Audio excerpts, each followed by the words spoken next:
Good morning. We'll go ahead and call the meeting to order. Where's he at? Here he comes. Chief Chaplain John Long for the invocation and pledge.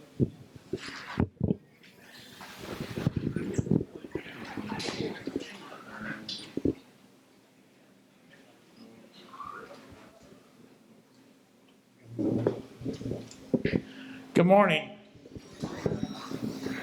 What a wonderful day the Lord has made. Let us rejoice and be glad in it. We have a beautiful day today. And before we go to prayer, I want to lift up the few individuals I have.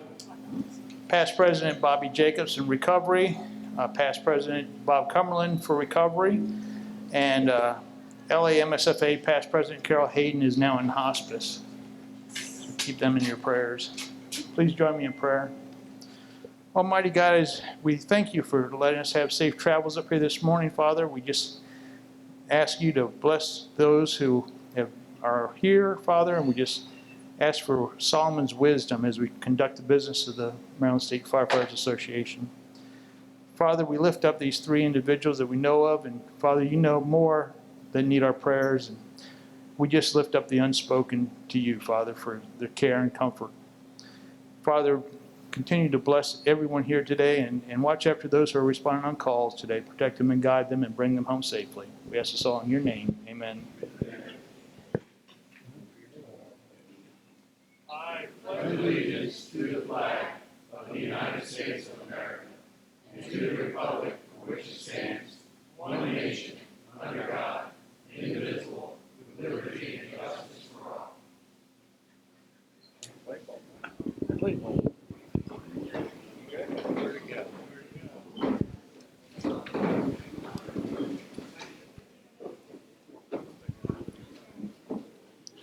A couple of things this morning as we get started. Just a couple of safety things. Make sure you look around the room and see the exits. Restrooms are off to the back wall there. And we're going to ask everybody to try to keep the noise to a minimum day and the phones on silence. We're trying to fast forward because we have to be done today at 1400. So we're trying to get as much business done as we can. I know we've had some people asked to report today, but I'll do my best to get you to that point if I can. Because at this time, I'd like to call on the Second Vice President, Lee Lutz. Past presidents with us today. First, I'd like to note that past president, his name went right out of my head. No, Bob Cumberland is not here. He is recovering.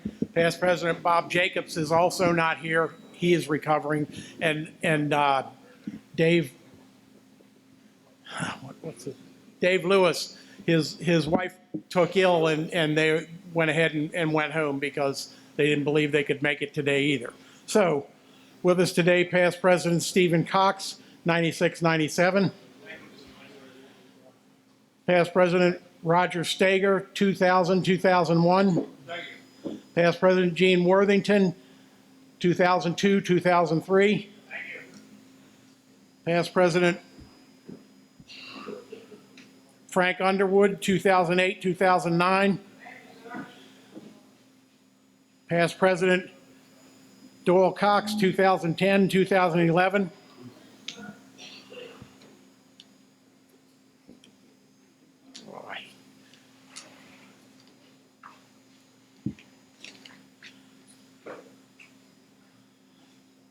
Past President Rick Blair, 2018-2019. Past President Joel McCrae, 2021-2022. Past President Eric Smothers, 2023-2024. And immediate past President Newton Skip Carey, 2024-2025. Thank you, Mr. President. Did I miss anybody? Officers with us today. President Charles Simpson. Thank you, Mr. Second Vice President. First Vice President William Bill Faust. Myself as Second Vice President. Doyle Cox, Secretary. Gene Aaron, Assistant Secretary. Richard Coons, Assistant Secretary. Thank you. Jenny Wilhite, Assistant Secretary. Ron Sarnicki, Treasurer.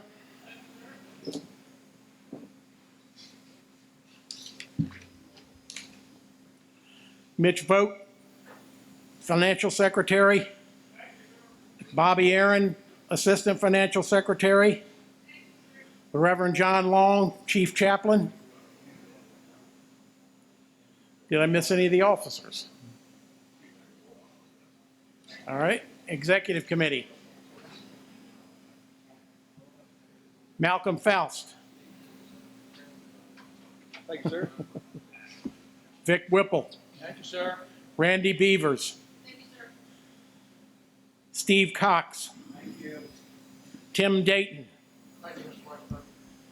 Dale Fishheck Jr. Thank you, Mr. Vice President. Clarence Chip Jewell. Thank you, Mr. Vice President. Bob Phillips. Doug Simpkins. Here as usual.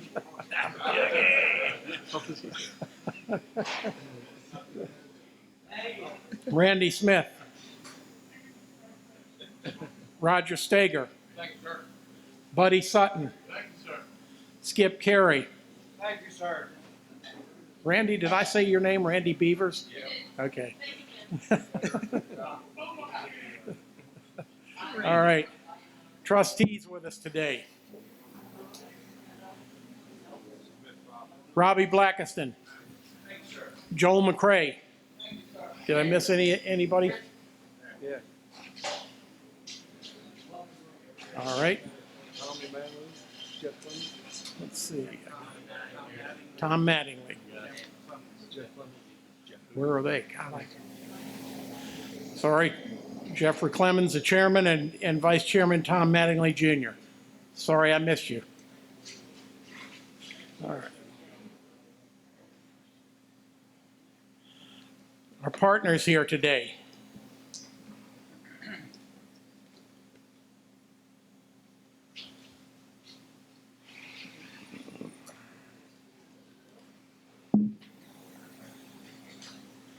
Acting State Fire Marshal Jason Mowbray. Thank you.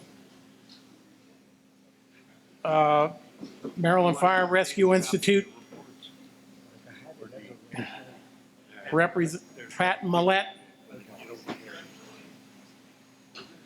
Representing MIMS, Jeffrey Huggins. Where is she? Okay. Yeah, shock trauma, Rebecca Gilmore.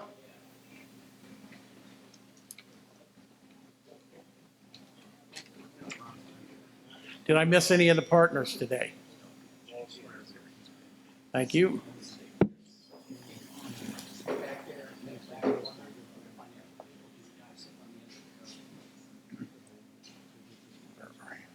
Ladies Auxiliary.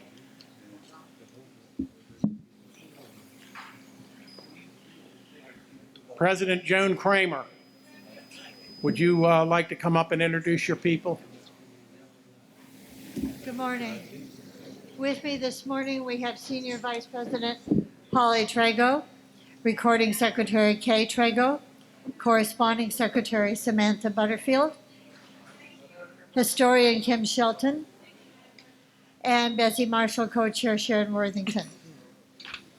Our past presidents with us today are Elaine Huttenlock, 1984-85, Sharon Worthington, 1995-1996, and Sandy Lutz, 2010-2011.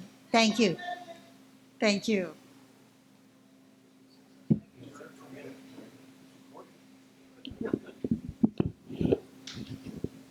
At this time, we'd like to have the representative from Eastern Garrett come forward.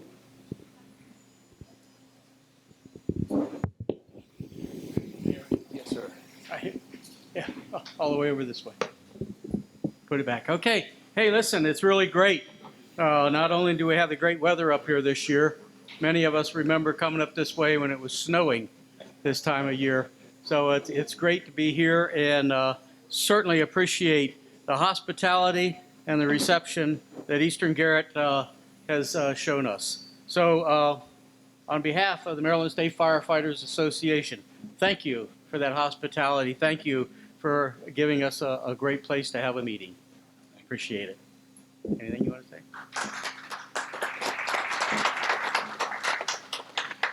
Welcome to Eastern Garrett. I know I've met many of you as in past years as the chief, as treasurer, as president, you know, one of those guys who's done most of the jobs in the fire department. My name is Jim Raley. I have 49 years of service here at Eastern Garrett, so it's a monumental year next year with the 50th year. I do ask that you remember in your prayers and thoughts today our chief's aunt and our past chief's sister, Julie Clark, who passed away last week unexpectedly at the age of 59. So I do ask that we keep her in our thoughts and prayers because we did a memorial service for her here yesterday. So it's been quite a busy week and weekend for us, for sure. I want to introduce Nick Weiland. Nick Weiland is the current president of Eastern Garrett. If you need anything today, please see Nick. I would say to be generous in your contributions for lunch and dinner today, because all that money is going to the Bessie Marshall Fund. We will be making a donation at the end of today to the Bessie Marshall Fund. We're not here to make money today. We're here to represent what's good in the fire and rescue service throughout this state. So welcome. By the way, the shorts, remember, we don't get to wear shorts very often up here. As you know, I think it was snowing last year when you were here. So the best we could do is not give you any snow. So thank you very much for being here. If you need anything, please see us. Enjoy your day, and good luck in your business today. Thank you very much. Thank you.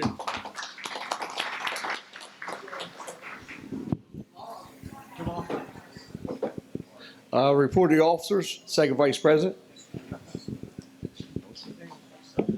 Good morning again, everybody. My report is submitted electronically. I really don't have anything else to add to it. I've enjoyed my time traveling around the state. I've always been welcomed warmly by all the associations, and I want to thank you for that. And I want to thank the leadership, the other presidents, for all the guidance they've given me. Thank you. First Vice President.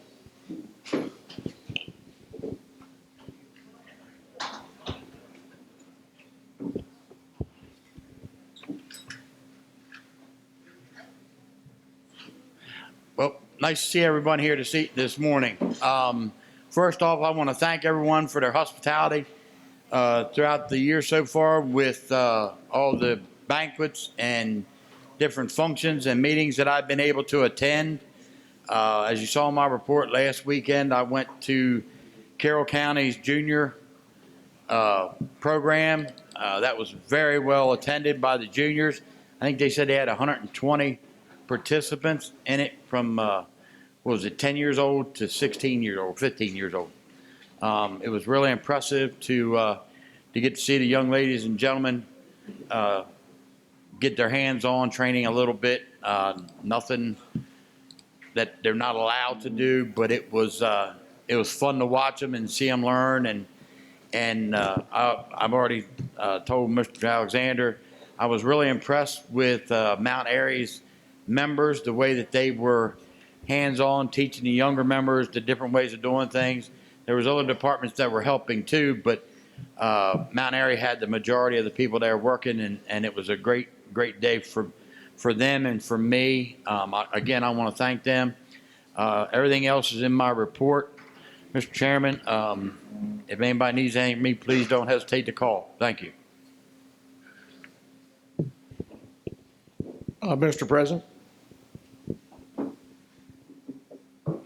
Thank you, Mr. Vice Chair.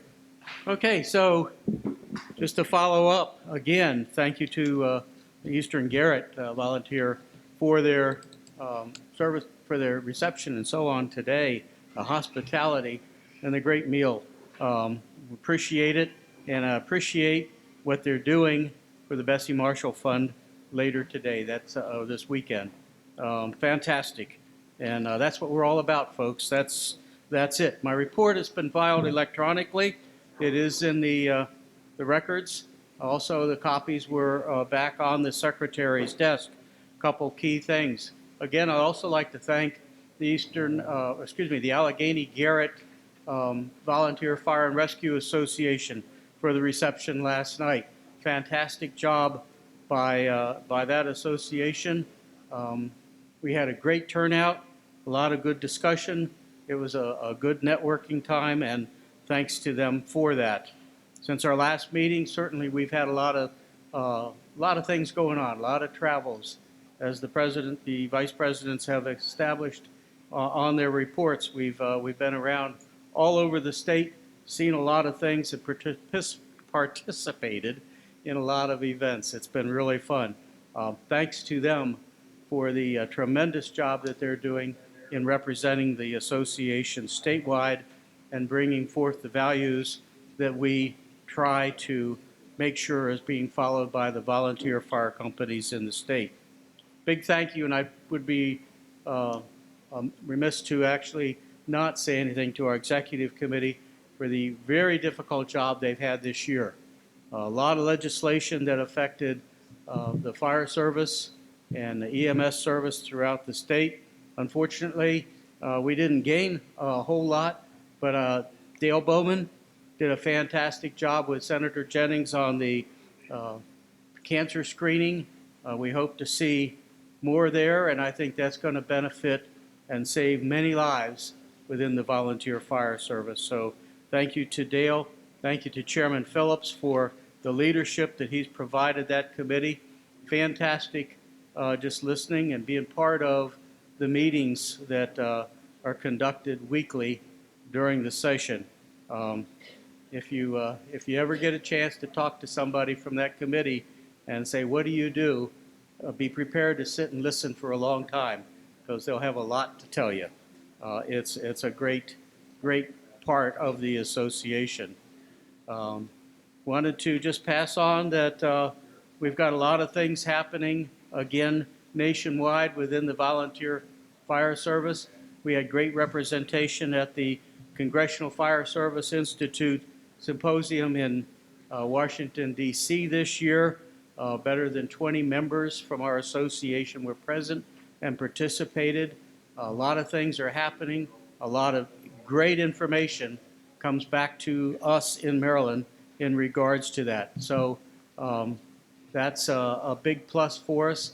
And probably one of the final things I've got to say is thanks to MIFRE for the work that they've done.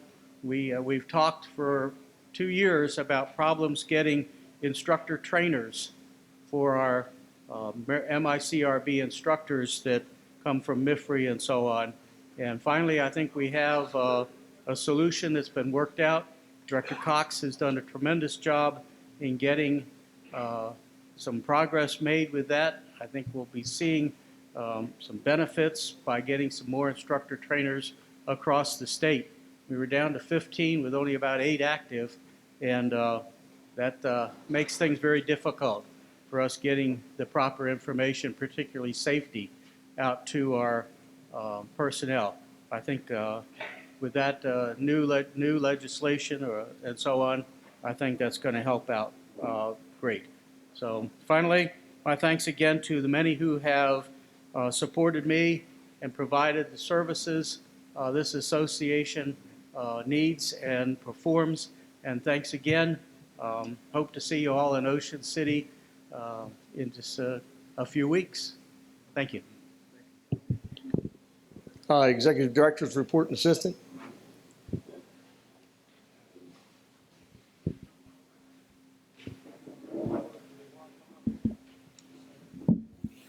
Good morning, everyone. Thank you, Mr. Vice Chair. My report's been electronically filed. I hope you see it on your, do you see it? Is it up? Okay, thank you. Not much to add. Obviously, everything that's been going on at the staff, with the staff at the office is in my report. I do ask for a couple of reminders for the committee chairs. Please, please, please get me your meeting minutes and look through your committee profiles. Let me know if there's any updates that need to be done. President Simpson asked of this back in July at the transition meeting. So the information on the website is only as good as the information that you give me. So thank you.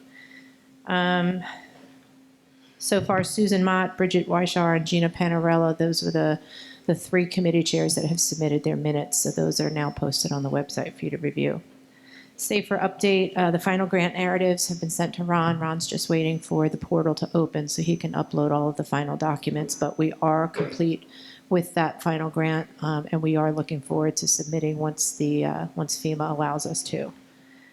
Convention items. The one thing I did want to touch on was the convention packets. I know there was some grumblings because it went later than normal this year. The packet was put up electronically on February 19th, and we did that specifically in case there were issues with mail, people not getting what they expect, paper copies and so on. So we wanted to make sure that you all got it early. So you guys got it, I think, when we were in Huntingtown. And then we posted it social media, posted it on the website, and then there were some issues with the mailing house, so it went out a little bit later with the paper copies. But please forward, the information that you receive to your member companies when you get it, because in this way, in case they don't get it in the mail, they do have the electronic versions. We wanted to make sure that everybody had that. Exhibitor registrations and seminar registrations are coming in almost daily. We're pretty much in line where we were last year. And then if you look on the report that I sent you, we do have 8 classes that are credited with CEUs this year.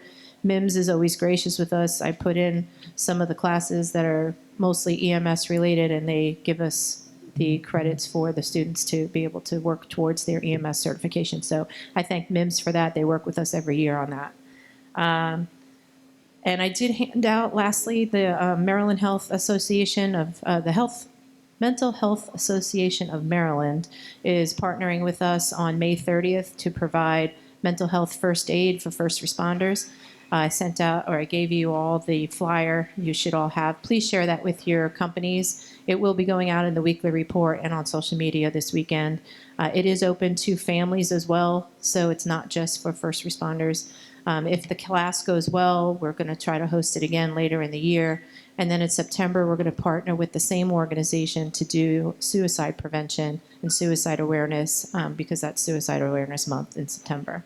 Finally, the last thing I wanted to just give a shout out to Executive Assistant Lynn Hawkins, who completed her master's. She is now a recipient of the Master's of Office Administration. So good job, Lynn. Keeping me straight and doing all that she does at the NFFF and getting her degree is no easy feat. So I applaud her for her dedication, and thank you for all of your support. That's all I have. If there's any questions. Any questions? All right, thank you. Thank you very much. Let's go to the chaplain's report. A few things I want to highlight about my report. The Federation of Fire Chaplains now have certification levels. We worked on that in Georgia this year, and be putting those out soon. We figured it's time we came up to the same levels as our firefighters that we serve. So we now have chaplain levels of basic, intermediate, advanced, and master chaplain. This is going to cause us to change our conferences around. We're going to revamp our conferences, offer more classes for the chaplains as they attend so they can get their certification levels. I had the honor of representing the Federation of Fire Chaplains at the Congressional Fire Service Institute this year and served on the National Advisory Committee. 3 priorities for this year were opening the National Fire Academy, number 1, get Congress to pass the federal income tax deduction for the volunteer fire service, and their lofty goal is to move the U.S. Fire Administration out of Homeland Security and make it a cabinet-level position. A lot of you heard that the PSOB law was changed this year. Some of the things to keep in mind is if anybody, now this is going to be a big deal because right now, the last team, right now we're working on 17 cases of cancer. So it's going to expand our memorial service immensely. But if you died of cancer after January 1st of 2020, and it has been more than 15 years that you responded on a call, it doesn't say a fire call, it said responded on a call, you're covered by the PSOB for cancers. The law specifically states 27 cancers, but it's open-ended because they included any cancer that can be equivalent to what was happened at the World Trade Center. So that's just about every cancer that's out there. So it's imperative that your fire companies maintain good records. A lot of people think that, oh, we only have to keep our records for 7 years. Sorry, folks, you better have good records back. I know my fire company, we only have records of responses for the last 10 years, which is awful. So, but the law states that 15 years from the last response on a call. That being said, make sure everybody in your department has a PSOB beneficiary form filled out and kept on file in their records. Some of the things that changed on the PSOB beneficiary is on your payout for a line of duty death, it goes to the spouse. If there's no children, the spouse gets 100%. If there are children, the spouse gets 50%, and the other 50% is divided up by eligible children who are ages 18 to 26. The determination is, are they a full-time student either? Oh, and that's another thing that changed. They don't have to be a college student. They can be going to a technical school. That wasn't allowed before. You had to actually go to a accredited college, but now technical schools is included in the law. The third, if there's no spouse and no children, eligible children, it goes to whoever the designee is on the PSOB beneficiary form. If that form's not available, it goes to their surviving parents. If there are no surviving parents, then it goes to any child over the age of 26. It's kind of screwed up. So we recommend that if you have surviving parents and you want your children to actually get the benefit, please fill out the beneficiary form, because the beneficiary form will override that pay sequence. But it's imperative that everybody has that. Any questions about that? What? You can download the form from the National Fallen Firefighters Foundation. It's on there on fireheroes.org. That's all. Anybody have any questions for Chaplain? Thank you, sir. Secretary's report.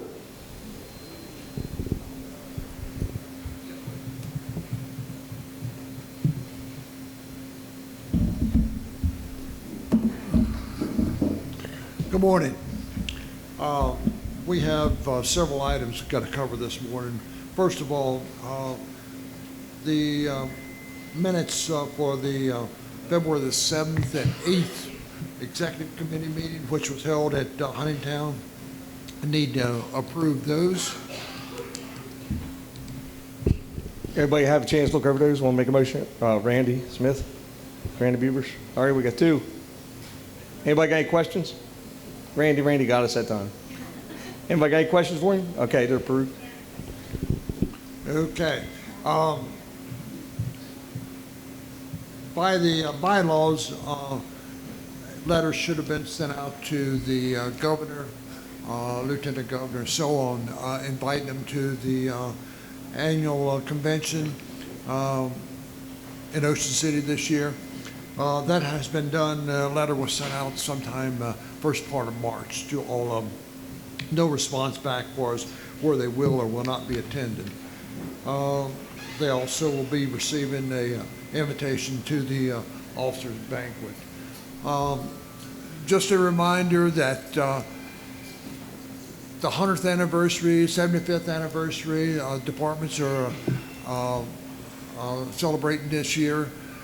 Please, if you know of these, let me know so we can get the proper individuals there, along with a certificate or plaque or whatever to recognize them.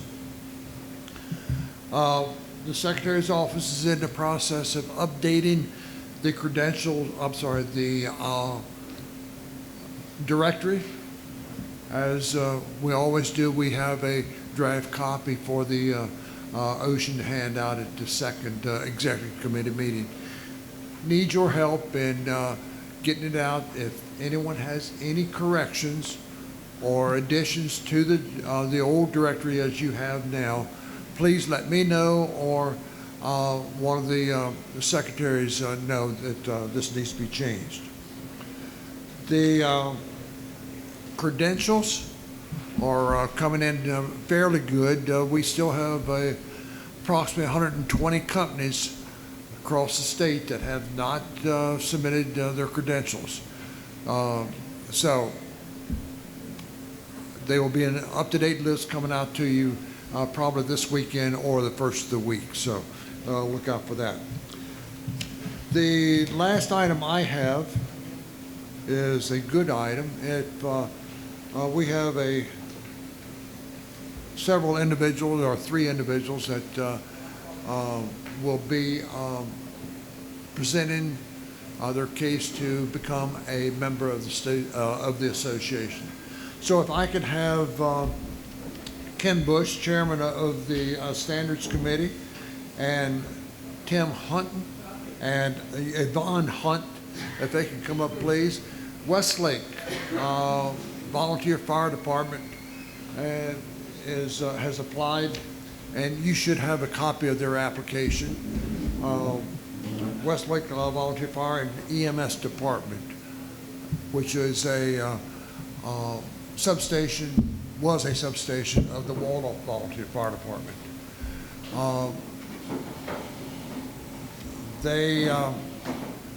We passed information along to the Standards Committee. They have looked over it. Ken? Thank you, Mr. Chair. Yes, the Standards Committee did review the information that was submitted from Westlake, and based upon the use of the existing equipment and facilities, found that they'd be in order, so we recommended that they be granted membership. Tim, any comments?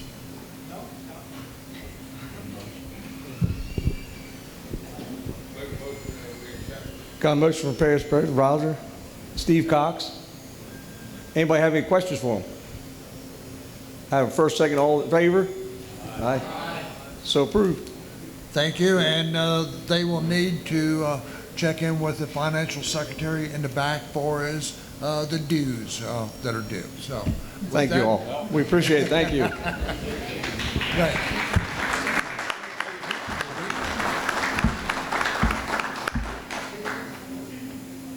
Mr. Chairman, that is my report. Any questions? Any questions? Thank you, sir. Thank you. Ladies, report. President, you have anything for us? No officers have nothing from the ladies. Holly, you don't have nothing? Thank you. All right, we're going to make sure we record that. Betsy Marshall Fund. Good morning, everyone. Good morning. First off, I want to thank Eastern Garrett right off the bat, and I'll be thanking them later, I'm sure.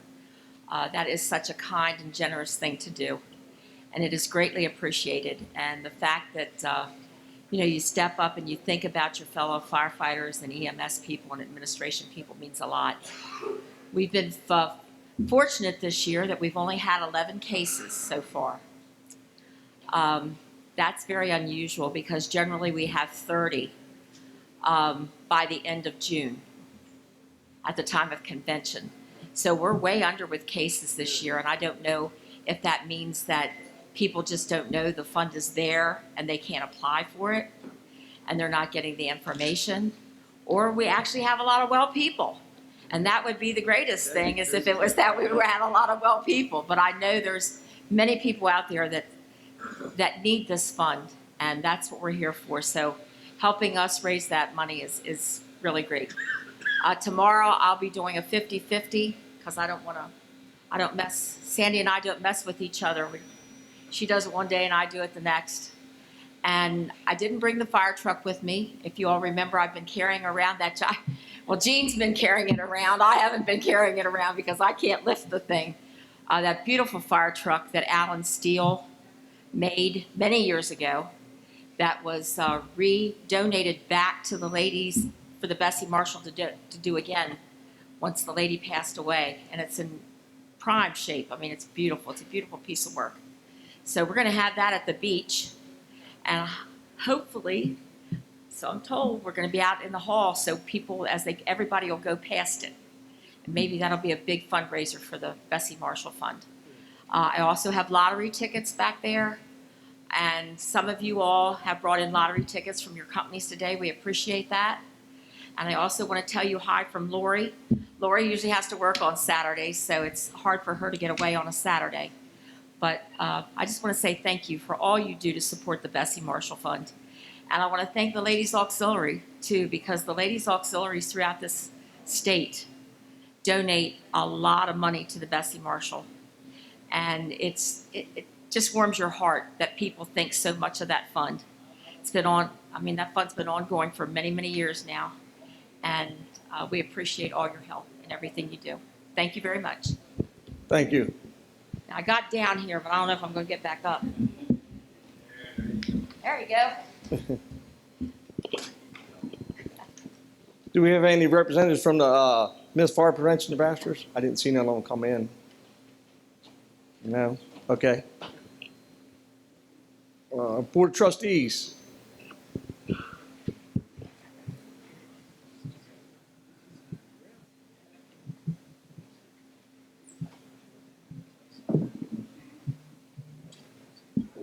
Morning, everybody.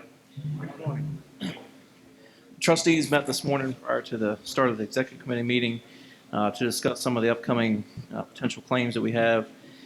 Over the last month or so, we denied a claim for line of duty injury from White Marsh. That was just due to requested documentation not being received after several attempts.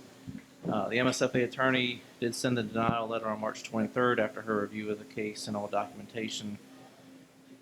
We're still awaiting claim paperwork for possible line of duty death from Berwyn Heights. They have submitted their extension request and they're waiting to receive the autopsy report, but they have all the other paperwork ready, so we're just hopefully being able to get that autopsy report in very soon. We also have been notified of potential line of duty death from Waldorf Volunteer Fire Department. Their treasurer was injured back during the ice storm, and then subsequently, due to some complications and illnesses, passed away, so we're waiting on paperwork from them for that. And we have a potential line of duty injury claim from Potomac Heights for a member that suffered a burn injury last weekend while operating at a house fire.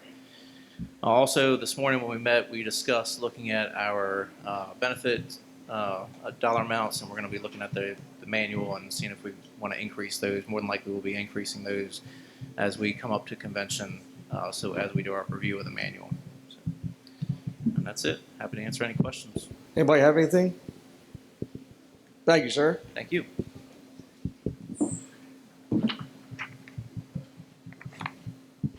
Attorney, she's not with us today. Parliamentary report. Ken? Thank you, sir. On behalf of Richard Brooks, 3 degrees from the parliamentary office, we're here, sir. All right, thank you. Mr. Chairman, Yes, sir. I have one thing, since no one's here from the Miss Contest.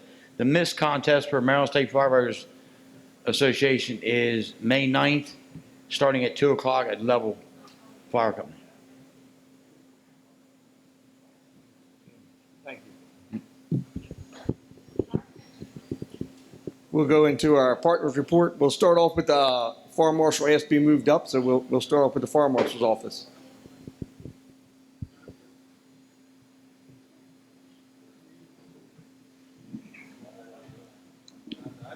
Good morning. Good morning. I appreciate the opportunity to speak first. I have another engagement in Hartford County, so I have to leave here and head down the road. On behalf of the Office of State Fire Marshal, it's my pleasure to present my report to you today. It was submitted electronically. I hope that you have it this time and it went through. I'm going to go through, it's a long report, so I'm going to hit the highlights in the interest of time. Fire fatalities in calendar year 2025. There were 53 confirmed fire fatalities in residential structures. We had 7 associated with vehicles and 9 in other settings. So we're at a total of 69 confirmed fire deaths across the state. There were 12 confirmed multi-fatality fires. So far in calendar year 2026, there have been a confirmed 14 fires that were fatalities in residential structures, 1 associated with vehicle fires, and 2 in other settings, for a total of 17 confirmed fire deaths across the state. There are currently 8 deaths that are pending cause of death with the Office of the State Medical Examiner. We have had 2 multi-fatal, double fatal fires so far this year. As far as agency activities go, our staff continues to be busy and we're on track and trending consistent with years past. As you'll see, We've done a total of 204 fire investigations statewide, 25 explosive investigations, and if you total all of those together, we've had a total of 278 investigations, fire, explosive, and other. We've closed 27 cases by arrest. We've done just under 1,400 inspections statewide, and our engineering staff have done a little over 350 plan reviews. Our staff has been engaged so far the first quarter of the year in 35 public education CRR events. Switching gears, I know Chief Phillips will give you a very comprehensive and detailed legislative update, but I would like to touch on a couple of significant bills that I wanted to bring to your attention. The first is House Bill 149, which involves assistant state fire marshals, residential high-rise property that is sprinkler requirements, and a fire alarm system licensing technician requirement. So this bill originated with Delegate Charkoudian out of Montgomery County. It now requires any substantial work, 40% or more of the value of the high-rise property, to install sprinklers. So it's a higher bar than what we would necessarily want, but it is a start in the right direction to require retrofitting of sprinklers in those high-rise buildings. So that definitely is a good thing. The other very notable portion of that bill is that it requires now for our office and the State Fire Prevention Commission to start a fire alarm licensing program for both companies and technicians. You may or may not know, but that is a lapse in our current licensing program. We currently license everyone involved in the sprinkler industry, fire extinguishers, and hood systems, but we do not license fire alarm employees. So that will change with the adoption of this bill. And then it also requires our office to establish certain guidelines to ensure consistent training, certifications for those involved in inspections, investigations, and plan review to all of our delegated partners. So that's the county or municipal fire marshals that we delegate our authority to. The next bill is House Bill 833, Senate Bill 553, which was the Commission to Advance Lithium-Ion Battery Safety in Maryland. Our office staffs that committee, and we also have a representation on that, as well as many other officials in the fire service. So basically, this bill reestablishes that commission to allow them to continue to do their important work, and it actually expands the scope a little bit more so that they're taking a little bit broader look at how the lithium-ion batteries affect all Marylanders. The next bill is House Bill 848, Senate Bill 621. This is, I've talked to you before about this one. This one's the valet trash bill. It was a emergency legislation, which, as you know, is basically just means that it goes into effect the moment the governor signs it. The governor did sign the bill, and it is now in effect. The bill is very important for two reasons. One, it is the first time that the State Fire Prevention Commission's adoption of the code has been overruled by law, by the legislature. This law essentially undoes what the commission did, requires them to adopt two sections of the NFPA 101 code as it relates to valet trash. Our office did officially oppose this, as did the MSFA and other fire groups, with the exception of the Firefighters Union. We all did oppose that, and the second thing that it does is it changes the term amicable hazard to a harmful condition. So the law, in order for us to apply the current code to existing structures, we had to demonstrate that there was an amicable hazard to life or property. They now removed that word and they put in harmful. I'm not an attorney, but my initial review of that is that harmful is a lower bar than amicable. So we'll see how that works out. The last bill I'd like to bring to your attention is Senate Bill 624, which is the short-term rental Airbnb VBRO bill. It was also signed into law by the governor, and it'll go into effect. It's kind of a tiered inspection requirement and reporting requirement on all these short-term rentals across the state. The short is it requires counties, not municipalities, but counties in Maryland, to do an annual inspection of every short-term rental across the state. If the counties are not able to do the inspection, they may refer to a third-party inspector that our office identifies. So we're going to have to go through and start to form the criteria as to what qualifies as a trained and licensed third-party inspector to do those inspections. Basically, they're going to be looking for certain things that the law added in, like extensive fire extinguishers, fire smoke alarms, CO alarms, and emergency signage and postage in those properties. As far as significant incidents, as you look through my report, you're going to see that our investigative staff was incredibly busy over the last couple months. But I won't go into all the arrests that we had made, but I would like to talk about a couple of the fatal fires that we had. We did have a fatal barn fire down in St. Mary's County in February. It was shortly before 10 p.m. A fire struck out in a barn. Family identified that a male occupant should have still been inside the barn.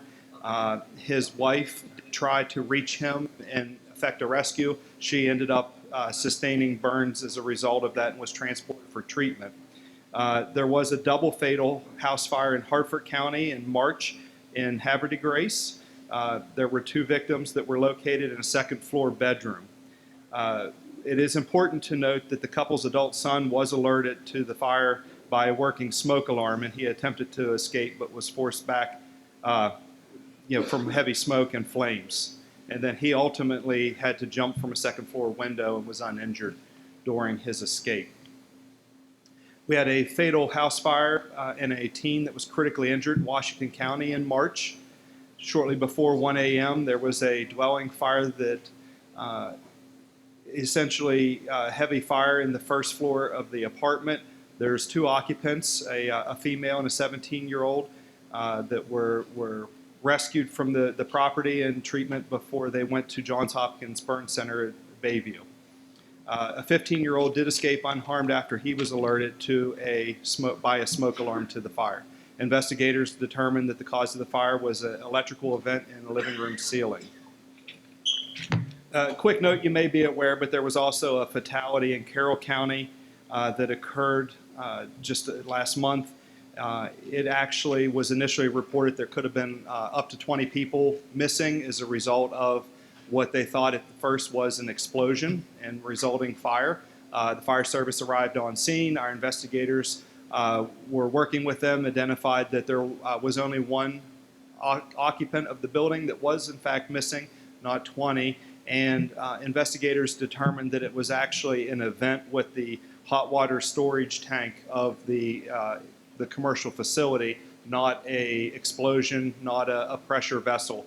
So we actually continue to work with our partners at the Department of Labor, the Boiler and Pressure Vessel Safety Inspection Unit, and they're handling the further investigation on that matter.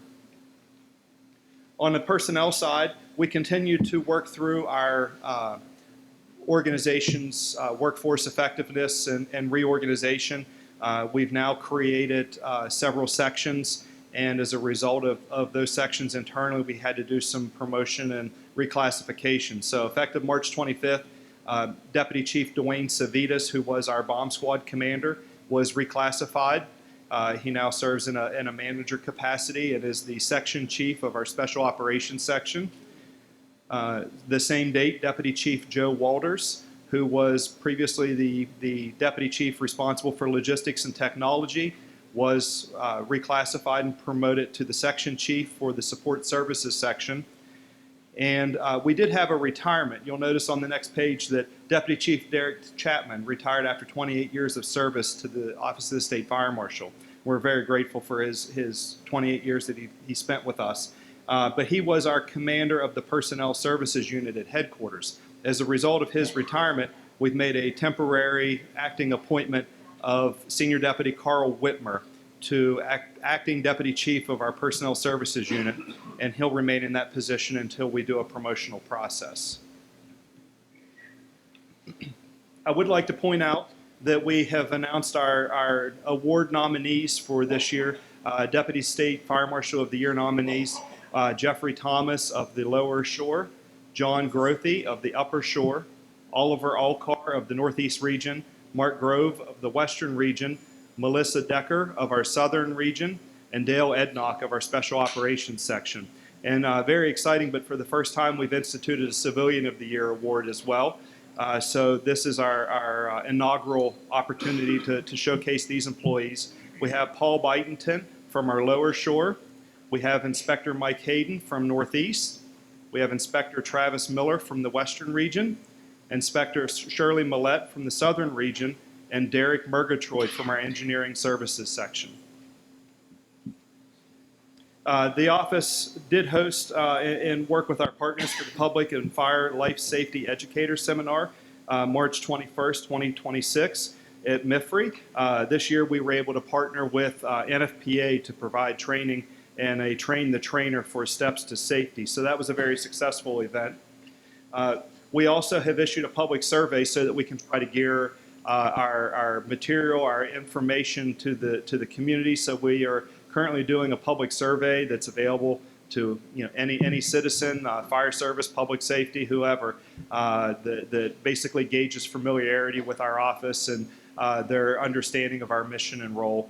I'd like to point out that the Mid-Atlantic Life Safety Conference, the save to date, it's going to be held Tuesday, September 15th, 2026, back at the Crown Plaza Hotel in Annapolis. So make sure that you mark your calendar for that.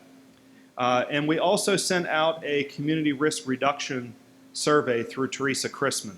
The survey was distributed to all of the member fire and EMS departments in the state, volunteer and career. It's a very short survey, but basically it gauges where the fire service in Maryland is with public education and community risk reduction. It's very important that we get that information back from you all. So if you can promote that to your member departments, that would be very helpful. The purpose is that Maryland, we are adopting the Vision 2020 program. We've had a state assessment as to where we are. They gave us our report card, and we're working to get a grade of an A on that report card the next year. And part of that is doing these assessments and outreach training. Speaking of training, our office did host a lithium-ion battery training with our partners at the Maryland Department of Environment, retired Deputy Paul Schlotterbeck.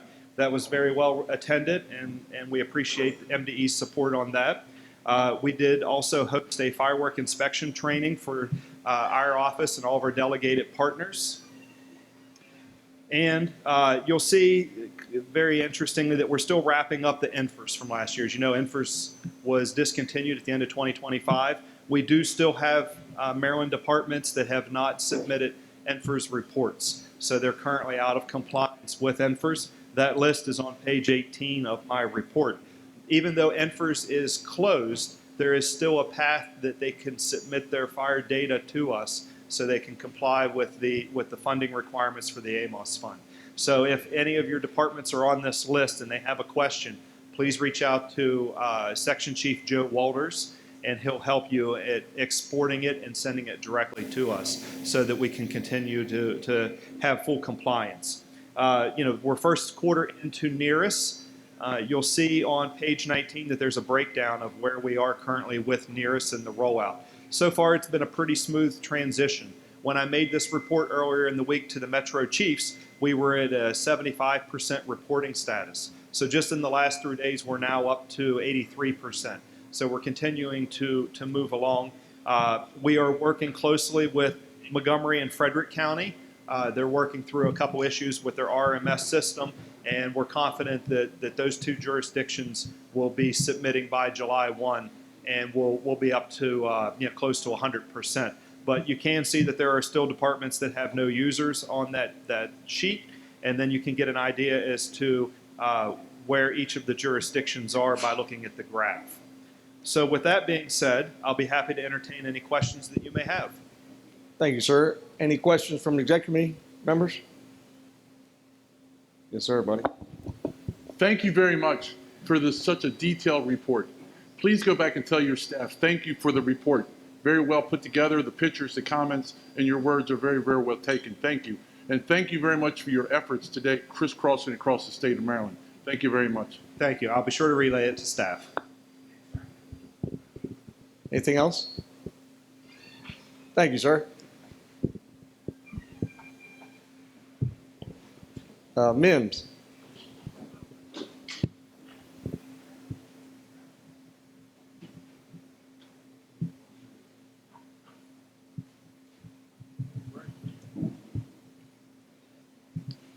morning. Jeff Huggins sitting in for Dr. Delbridge. He sends his regrets. He's on a long overdue anniversary getaway this weekend and was unable to make it.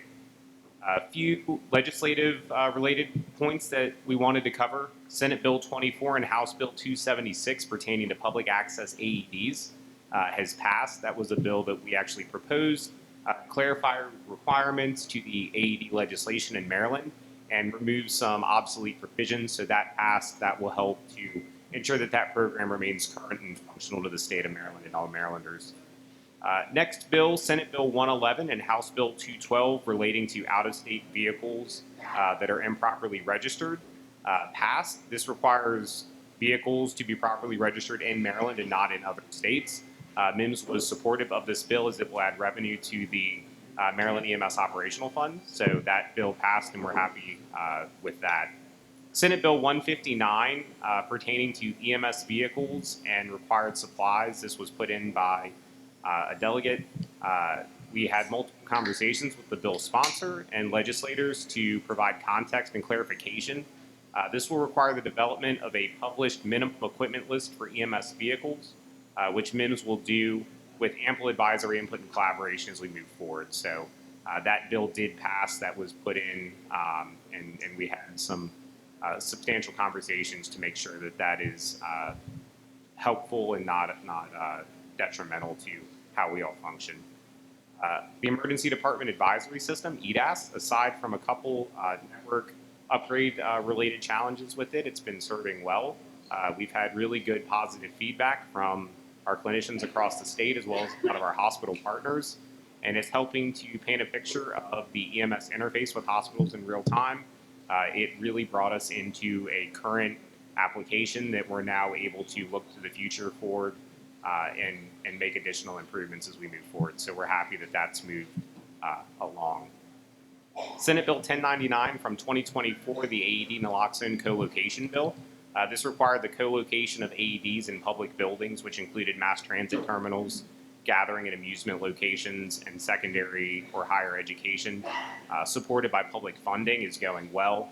We still have another year or so till that goes fully into effect. We've already got several universities and several other partners onboarded for that. So that basically requires that Narcan or naloxone be co-located with any locations that have AEDs in those areas and is funded out of the Opioid Restitution Fund by the state. So good success with that, good collaboration, and we want to just thank everybody that's worked with us and is continuing to work with us on that.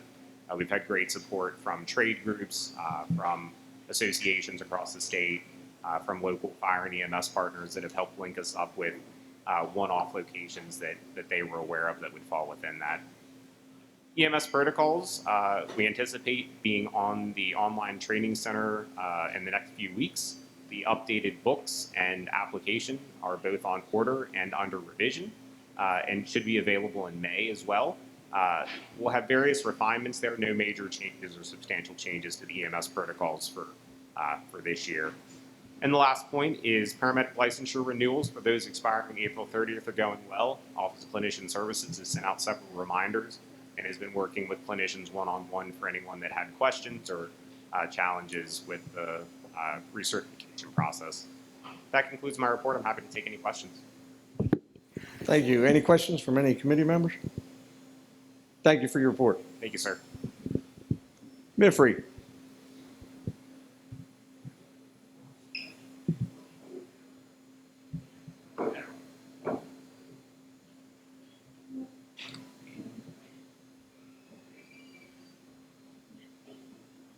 Good morning.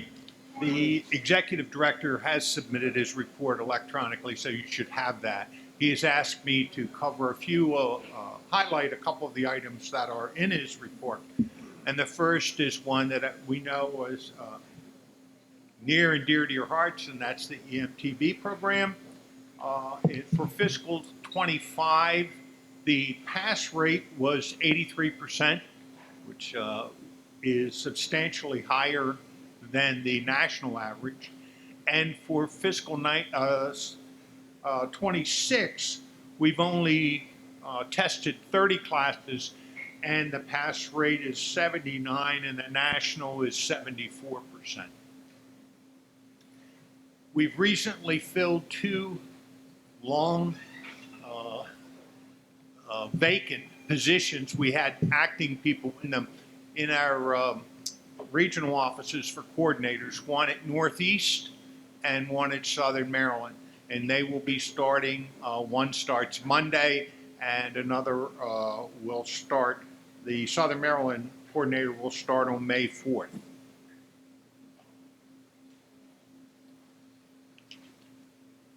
We have a number of programs that are under revision, and as you know, we revise these programs based on the national standards when they come up, and that's usually every 5 years.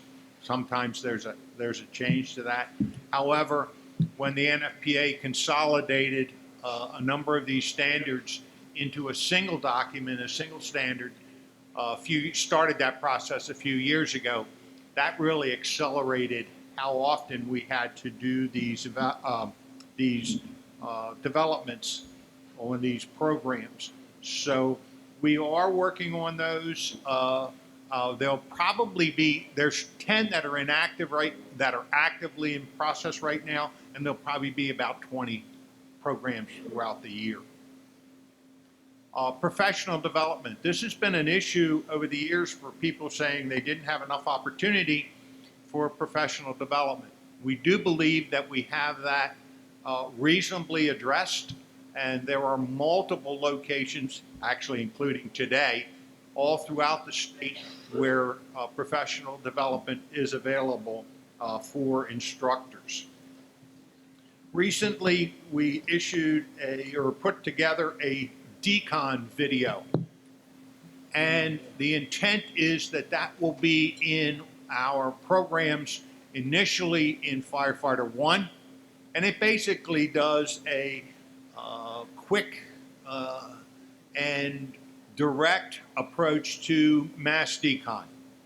So, and we will then be using it in all of our programs, all of our fire training programs, anytime that the individuals are exposed to products of combustion.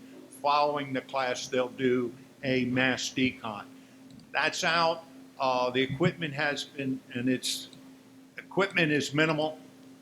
It's buckets and brushes, and basically, and some fittings, so they can wash down their gear. And we're encouraging people, the new standards require mass decon on following all fire events. So we're encouraging the departments to look at this equipment and make sure that their people have it, in addition to training during their regular activities. A strategic plan has been updated, and the final report should be out late May. And we'll get that out to all of our partners. Many of the partners participated in the development of that plan, and we appreciate the help. Instructor recruitment, we are constantly looking for good quality instructors. In order to maintain a reasonable number, a cadre of instructors throughout the state, it does require a constant recruitment. People retire, people who have been instructors for many years decide, they want to step back, they don't want to be as active. So we've been doing that. President Simpson mentioned a few minutes ago about the change in the regulations for the development of a program for instructor trainers. And we're very pleased that that has finally moved through. It is not yet finalized. The regulations are not yet finalized, but once it's done, and it's just a perfunctory process at this point in time, getting it through the State Board for Higher Education. This will allow an alternative method for instructor trainers, and actually we're very pleased that it got through, and we're pretty positive that this is going to have a very positive effect, because the instructors that will be approved who meet this program will be qualified to do this. And they're going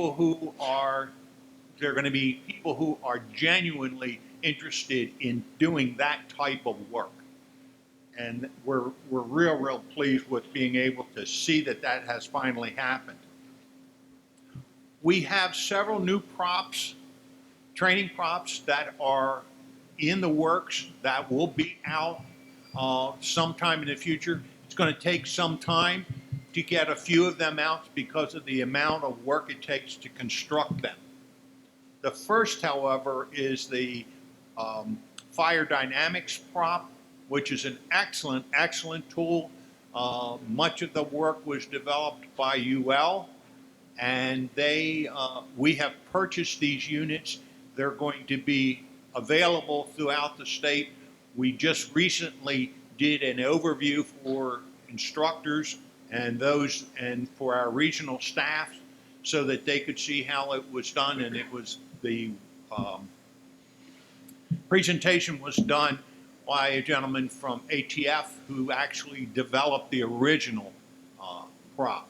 The next prop is a water mapping one, and that's going to take a little longer because of the construction that's necessary to get those out. Those are going to be large scale, full size props. They are going to be located at our regional offices, and it's probably going to take us several years to get those all completed. We were getting ready to start one, and the individual who was supposed to do the work was injured and wasn't available. So we now are looking for someone else to come in and to help us get those things up and ready to go. And those are going to be kind of the newest things that we have, but it's been a while since we've come out with newer props, so we're pleased to do that. And I'll be glad to address any questions that anyone might have. Thank you. Anybody have anything from the committee? Thank you, sir. Thank you very much. MDOT, I didn't see Kevin come in. Anybody from MDOT? I didn't see nobody I knew. MSP Aviation. And good morning. I'm Scott Curtin. I'm the Director of Flight Operations. Major Tagliaferri is unable to be here today. He should have sent in the report. You should have it. Did you not get it yet? No. All right. We don't have a copy of it. I'll make sure that we get that to you. Thank you. We're kind of on a good news story right now. For the first time since I took over this position, we actually have a spare aircraft.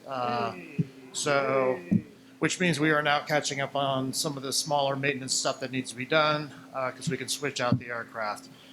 So good news story there. We only have 2 aircraft currently out in heavy inspection.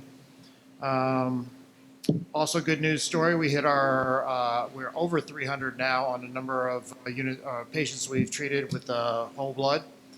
And so far we've given out, since the program started, over 392 units of blood total. Our hoist count is starting to come up. Actually, we had a hoist last night out of Salisbury area. Sorry, not out of Salisbury. And I will have to get an updated number on what our total hoists are for the year so far. Almost had one out here in Cumberland this morning. But then that ended up being a landing operation versus a hoist. As of the beginning of this month, we are at 549 total missions flown this year. 342 of those are medevacs. We've flown a total of 400, just shy of 490 hours. 22 law enforcement missions, 35 search and rescue missions thus far this year. Trooper 7 down in St. Mary's has been leading the way throughout the year. They have had greater than 100 missions just by that one station itself. So we've actually had a fairly banner year. We are currently in negotiations with Leonardo to look at some changes for the future. And we are also working a sustainability study to determine whether or not we stay within this aircraft or we have to look for something down the road that would work better for us and for the state. We are going to be involved next week in the SAREX. That is going to be a statewide event. and we will be working in partnership with a lot of the different fire departments, the HART team, Guard, Civil Air Patrol, and many other agencies coming on board for this exercise. We will actually be testing out a new part of our operations manual as part of that to make sure that we didn't miss anything in there. And other big things that we've been getting a lot of requests for is the prom night events from a lot of the different fire departments have been putting in requests. Where we can, we're going to have aircraft out there to support. We are getting a lot of requests right now, so I got to make sure I have enough aircraft to continue to do the mission and also be able to support all the different departments that are requesting it. Other notable events that we've had this year, we did have had a support to Cumberland County, Pennsylvania, for a hoist mission in that area, which was a unique one and has led to a partnership and training with the fire department up in that area, as we found a lot of differences between how we do business and they do business. They've requested and they will be participating in our training for our hoist missions going forward. The other plus that we have seen is we have received over the past 6 months 7 new personnel for our crew members positions. And of those, 5 of them have made it through training or are in their final stages of training. 2 of them, because of injuries and or other events in their lives, have been delayed on that. That is starting to plus up our numbers for our back end. I can tell you, as we look towards this summer, especially later into the summer period, we will see a downturn, only for the fact that we will have some retirements coming on board. And we are also seeing, on a good note, promotions of some of our personnel. But with promotions will come the fact that they have to leave the agency until we can get them pulled back in.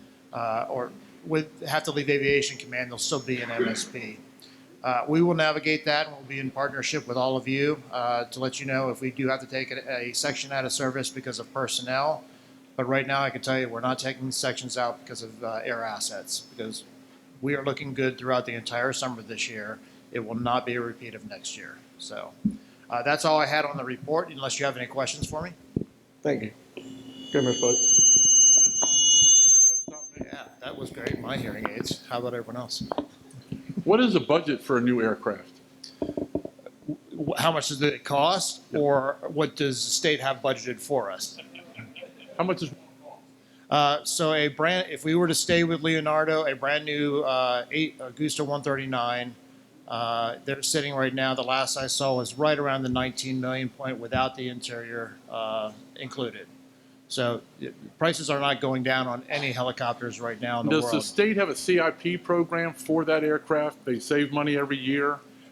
That's a great question. I would have to get an answer for you on that one. I do not know what the budgetary lines have been created in the past. I was not here for the purchase of the 139, and coming into this, I have learned that there's a lot of things we need to be doing differently. Having read all the initial reports from how they did it, we're looking at how we need to do it differently if we're going to move forward, and if we actually have to look at another aircraft to defray some of the costs that go along with it. And what is the expected use of it? 4 years, 5 years? How many years do you get out of an aircraft? Well, it depends on the aircraft, I guess. So the aircraft that we have right now across the fleet are about 3,500 total hours put onto them. If you look at a modern aircraft, you would think that that was fairly low, but because of how dynamic and how many takeoffs and landings that we do and other people that use this aircraft, that shouldn't be a bad deal. I mean, I came here from Fort Rucker, Alabama, teaching Air Force students in aircraft that had 17,000 hours, and we're still flying, and they are still flying. It all depends on how complex the system gets, on how long an aircraft has viability. We're over 13 years on these aircraft right now. I consider them to be lower time aircraft. Our main concern right now is the industry writ large has a problem getting parts. Doesn't matter if it's Leonardo, it could be any US-based or foreign-based helicopters. And I hate bringing this up, but following COVID, so many places shut down that were producing parts that helicopters need, and aviation in general. So the industry has not ever fully rebounded because that's especially tool sets and stuff like that that have to be built. Now we are starting to see that they are trying to partner, Leonardo in this case, is trying to partner with other companies to try to reduce the overall critical part deficit that's been out there. Bell's doing the same thing, Airbus is doing the same thing. So in the future, we should see better parts flow, which should keep our heavy maintenance periods lower, but there's no promise of that. And that's one of the things we want. And Martin is your main mechanics? Or Martin? Yes, that is our main, it's our 145 location. That's where we're going to do all the maintenance, the day-to-day maintenance, the 1-year inspections, the 2-year inspections we currently do at Martin. And we have done 4-year inspections at Martin also. And those are the 3 main inspection periods that we have to do. We do still outsource to, there's 3 companies in Pennsylvania that can do heavy maintenance for us, one of them being Leonardo themselves, Sterling, and then another company called MAG, who we had not used in about 3 years. But we do have an outsource capability when maintenance comes up. We do find, however, that when we do it in-house, we can do it more efficiently, and we can do it with less issues at the back end of the actual finishing work. Well, thank you, sir, for your knowledge and for your information. You're very welcome. Scott, just a quick question. Sure. Current strength of the command and desired strength versus where are you? So strength in personnel, strength in assets, strength in which area are we talking Personnel. about? All right, so personnel right now for the pilots, we're sitting really nice. I think we have hired against every position that can be filled right now. And I think we have one more series of interviews to fill one of the last positions. I can tell you for the pilot side, coming this summer, we are going to see retirements starting to come up. We have worked with the state of Maryland to create a double billeting, especially for our key positions like our instructor pilots that are out in the field. As they start to retire, we need to have someone in place once they're done, or once they are retired, we want someone to be able to step right into that position. So Captain Thomas and I have been working that plan.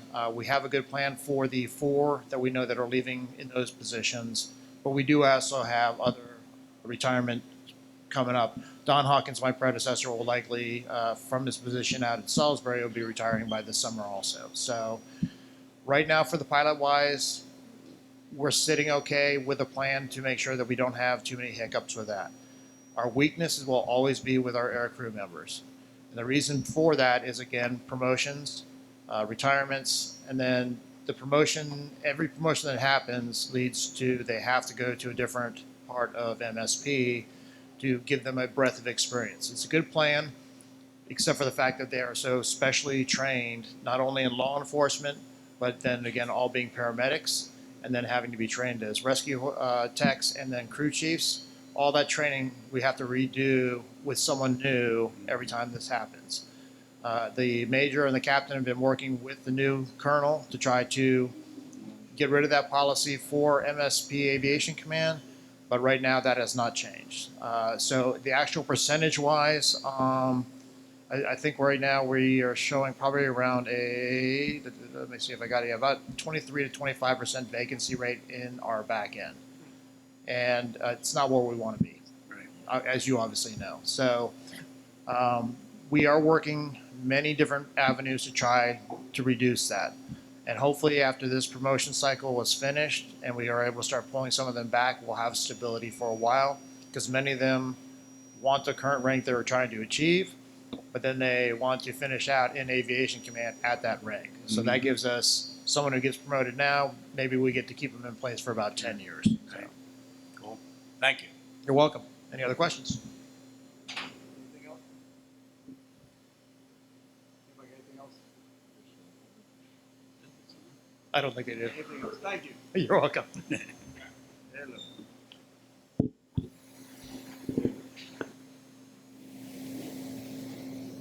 Shock trauma.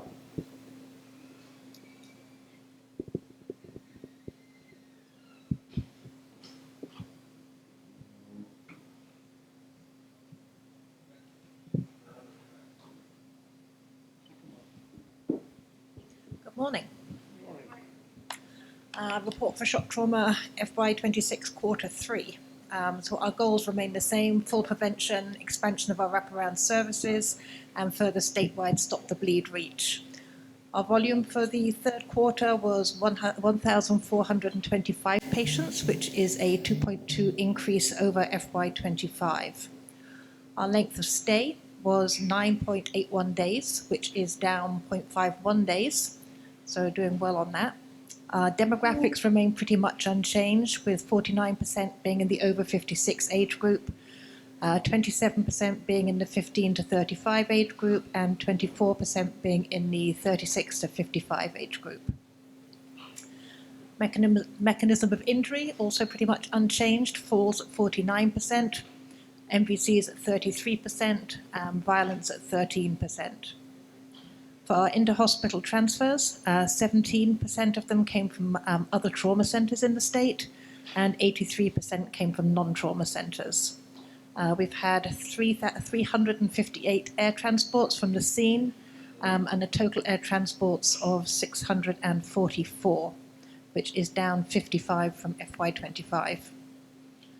Our lost inter-hospital transfers, which is something we have been really working hard at, is down to 15 for the last quarter, which is the lowest number it has been since FY23. So we're really making some progress there. Capacity hours, 1.22 total capacity hours for FY26 Q3. So also doing well to keep those as short as we possibly can. For the GO team, they have had 7 activations with 7 deployments. One was in Howard County for an MVC. The patient came to shock trauma from that.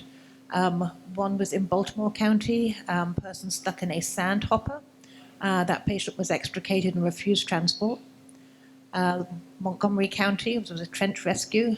One patient was taken to Suburban and one went to a local hospital. And then from Baltimore City, there was an MVC with entrapment. The final destination for that was shock trauma. EMS outreach and training, we've had 13 trainings offered and 125 participants. These include the Maryland Express Care Skills Lab and Simulation. There was Frederick County Paramedic Program, Baltimore County Fire Department Tour and Simulation Planning, and a Scouting CPR and First Aid class. Shock trauma EMS education also, we had our EMS educational broadcast, which was on the 9th of April, Pinned Under Pressure, and that was a presentation by Howard County EMS and Dr. Kundi from Shock Trauma. Our Observer program, in FY26 quarter 3, we have had 95 medical observers from the US and 12 from international observers from 9 different countries. Our Centre for Injury Prevention and Policy, we have had 99 events, 1,738 participants, and reached 11 counties, and that does not include the Stop the Bleed events, which we'll talk about in a minute. A full recovery and prevention program launched in July of 25. This is a wraparound service supporting patients after a fall by connecting them to tailored community resources. Our goal is to reduce further falls and aid recovery, and this is offered to any of our patients with traumatic injuries from falls, but primarily those who are discharging home. Services are personalised resources such as home modifications, ageing services, rehab provider, and food access. Since it launched, we have screened 254 patients, 109 have been enrolled, and 9 have completed a 6-month program. Our trauma recovery clinic, that also went live in October 2025. This is all patients, all victims of violence, gunshot wound stabbings, assaults, who are discharged home from the trauma resuscitation unit. They're seen in our shock trauma outpatient pavilion on Thursday mornings, and we offer them medical care, integrative care, mental health counselling, case management, referrals to community services, and also legal support. Since launch in October 25, there have been 38 visits by 14 patients. Our Stop the Bleed statewide strategy still continues to target schools, public trainings, and organisational trainings. So far, in FY26, we've had 183 courses, 4,916 participants and reached 22 counties. That puts us far ahead of where we were this time last year also. And for checking on our progress of our Stop the Bleed FY26 goals, our goal was to stop the bleed, have stopped the bleed in all Maryland counties, and we have now reached 22 out of 24 counties. Implement bleeding control as a required health curriculum component in schools, and the MSDE approved revisions to the Comprehensive Health Education Regulation Framework, and effective 27-28 school year, Stop the Bleed will be included in the curriculum. And then to increase the reach within high-risk professions, we have also completed or scheduled trainings for Baltimore City and Anne Arundel County school bus drivers, firearm examiners, Pete General, and Maryland Association. Have the Be Ready Maryland Day coming up. That is on May the 17th. This is for Stop the Bleed Week, but it includes other things also. So spread the word about that. Information can be found in various places. It's on the Maryland Committee on Trauma website. It's also on the MIMS website. That is a day that's going to be at MSP Aviation Headquarters at Martin State Airport. There's going to be something for everybody. We have Stop the Bleed training, fall prevention classes, teen safe driving classes, touch a truck, EMS, fire and helicopter, face painting, balloon artists, Kona Ice, Ravens and Orioles mascots also. Stop the Bleed month through May 2026. Multiple events going on throughout the month all over the state. And you can also get more information on that at the Maryland Committee on Trauma website. And then finally, just a quick plug for the upcoming Point Counterpoint Conference. This is in Baltimore on May 7th and 8th. Again, something for everybody. It's an engaging format with pro-con debates, panel discussions, and interactive breakout sessions. And there is also Con Ed available for that. Registration is also on the Maryland Committee on Trauma website. That is all I have. Thank you. Any committee members have any questions? Okay, thank you. Thanks. EMS Board. Mr. Chairman, real quick, for the EMS Board, we continue to monitor the hospital status and the wait time for EMS units at the hospital. And then on cases, we have a large number of cases where our providers are either not doing what they should be doing according to the protocols, and or they're doing other things outside, such as DUIs, other activities that they shouldn't, and they fail to report it. So we have a last meeting, last Tuesday, we had 17 cases of that type.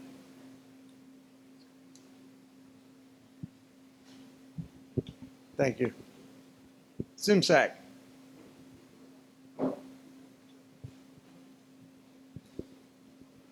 Is anybody moving?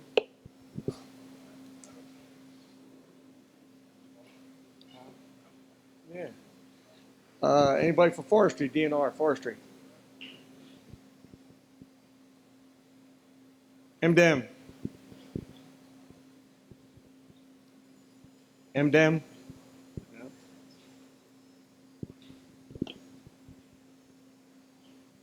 Okay, any other partners that need to report that I forgot or haven't called? All right, financial branch.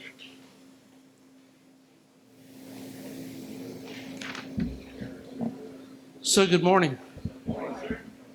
Pleasure to see everybody. And I must say, for me, it was a heck of a drive this morning. I should have came last night. I know better, but I had something else I had to do. I know the feeling, buddy. I know the feeling. Fortunately, the bridge was open. I didn't have any issues on the Bay Bridge. Couple of things. First of all, you heard the chaplain mention Assistant Treasurer Bob Jacobs. He is home. He had bypass surgery. You know that already. He's recovering very well, sitting on his front porch, visiting with his neighbors, venturing out a little bit. And he wants to thank everyone who reached out to him during his recovery process. He's usually here to be with us with the report. But he did say, send me all of the reconciliation reports. I need something to do. So we sent him all of the files, and he's sitting at home going through all the numbers. So that's a good thing. Each of you should have gotten 3 financial reports: profit and loss statement, balance sheet, and a budget versus actual. I will pause for a second. Are there any questions on any of those numbers? Anybody got anything? Awesome. All of the 1099s and W-2Gs have been filed and mailed to the Internal Revenue Service. So all of our end of the paperwork is done. We are now waiting for our tax return to be completed by Fight Connor and Associates. I have to thank you again for the double shipment of boxes this year. Tim takes the paperwork, all the receipts and everything. He's our built-in courier, so thank you for doing that very much. As you're aware, we had a 4.5-year SAFER grant for recruitment and retention. That grant had ended. I'm happy to say that we did the final report. Unfortunately, it got caught in the government shutdown, so it's somewhere in the queue of the reporting system. But I sent a message to our gentleman that handles our files. He sent me a note back. I'm alive. I can't talk about it. So just got to wait it out. So I want to thank the team that helped put all those numbers together. There is going to be a final closeout report, which is an allocation of all the expenditures for the entire length of the grant. That's all ready to go as well, but until they turn the computer system back on, there's nothing else we can do. So many of you have lived through government shutdowns before. But I'm happy to say that we got our payment request in before the shutdown. So we got our $259,000 before they closed everything off. So I'm happy to report we have that in our checking account, and we have the payment from the Maryland Memorial Foundation. Remember, we authorized a short-term, no-interest loan. That has been paid back as well. So if you look at our bottom line, I think probably in the history of the MSFA, we've never been almost $3 million in financial positive. Glad it's not financial negative, but it's financial positive. But I do think that we need to look at some of those expenditures, especially the ones that are coming from the state, to make sure that we're allocating them correctly and that we are spending the money that we're given. So I've talked to the budget chair a little bit about that, talked to the trustees a little bit about that, and we're going to work through that. We did do an upgrade to our credit card approval system from Authorize.net. If you're following anything now with credit cards, there's so much fraud out there. I reported about a check that had gotten scrubbed of ours a couple of years ago. So we went and added some additional filters, they call it, which requires the customer to put more information that can be verified. For example, their business address, their telephone number has to match what's in their credit card system. We just had a vendor, and Kate, that's what I found out. The vendor moved, didn't update their mailing address with the bank yet, submitted a credit card payment. The bank kicked it back because the credit card payment that had an address on it didn't match the bank address that they had on file. But that has to be done. There's so much fraud going on out there that we've got to do everything we can to address that. We did a review with the workers' comp policy, and we ended up getting a refund because we had been overcharged a little bit with our workers' comp policy, so that was a good piece. This next item is something that I'm hoping that the executive committee will take into consideration. One of the things that we're trying to do, and I keep talking about the amount of paperwork that's involved with the financial side of things. I provided a breakdown. For example, Bobby Jacobs every month reconciles all the checking accounts, all the savings accounts. I do the paperwork, send it to him. Bobby's our second set of eyes and ears. Bobby Aaron in the back handles all the credit card purchases and then attaches all the receipts to make sure that those credit cards have been validated. Of course, Mitch handles all of our accounts receivables and invoices that go on out there. And then under my purview, I print all the checks, I do all the automatic payments, I do the monthly credit card classifications, any account transfers, any banking needs with PNC, Bank of America, and MLGIP, and all the tax documents. And I have to tell you that it is a ton of paperwork. The whole team is excited to be able to do it, but I think that we also need to take advantage of some of our staff that we have in our office every day that could, for example, handle all the incoming bills, for example. We get mailed in invoices daily. Those have to be coded, attached to a certain file, and then a check is written where they're paid by credit card. And then if they're paid by credit card, you have to attach a receipt, then you have to verify it with the bank at the end of the month. And so the amount of paperwork is increasing dramatically. We have an opportunity in front of us, and it isn't just with some of the financial pieces, but also some of the day-to-day activities at the home office. You know that Lynn Hawkins works part-time with us in the National Fallen Firefighters Foundation. The NFFF has been doing some downsizing. She hasn't been affected by it, but I just keep an eye on things. I'm asking for a recommendation that we increase the number of hours that she will provide support to the MSFA. She's already doing half her time there now, and I think that that would be a way to help get some of the business side of our corporation in the main business office every day, be able to help us look at some of the financial pieces, but also other activities. I know that there's, trying to keep the tag paperwork going, trying to keep all this other stuff. It would be some additional help to the staff. I met with Steve. We're looking at probably about a $30,000 expenditure a year to do that. And I'm asking for consideration to be able to make that change. I'd like to add to that. As Ron indicated, he talked to me this morning. I've already talked to a number of the budget committee. We've reviewed the budget. We do have the money in the budget without affecting the bottom line at this point, which the budget committee has authority to do. So I would recommend, and actually as a member of the executive committee, I make a motion that we increase the hours. I have a motion. I have a second by Randy Smith. Do we have any questions, any comments? I'd just like to thank the Finance Committee for looking into that and helping us out as an organization and growing and putting her on board longer to go through all the paperwork to help us keep moving forward. Thank you. Anybody else have anything? Assuming Lynn's good with that. Yeah.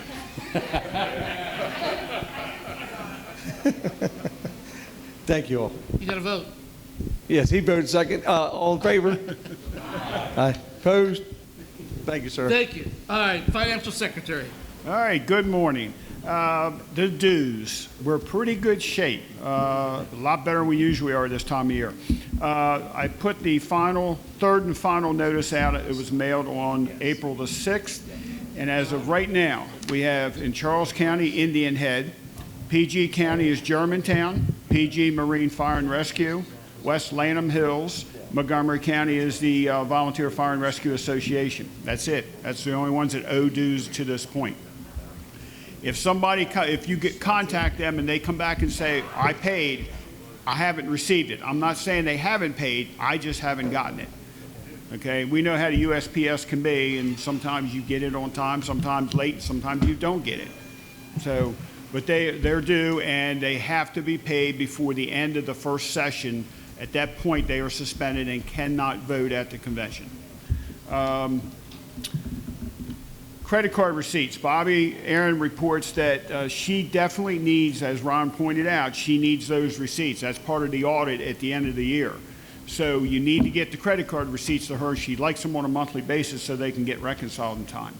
Other than that, we also want to remind everybody as we're filling out the reimbursement forms, the hotel rate is $100 per night, max of 2 nights. Mileage is very important because they're the ones coming in and incorrect. The mileage is based on one-way mileage, not double mileage, not back and forth. It's a one-way mileage. That's how it's paid out. That's it. Any questions? Thanks. Budget Committee, I've received several reports from, or requests from different committees for next year's budget. We will be preparing the budget middle May so that in June we will have a final Budget Committee meeting. It's usually the Sunday right after the Executive Committee meeting. We finalize the budget and then have something to present on Thursday, or actually Wednesday now. So make sure you get your requests in, and we'll give it all consideration.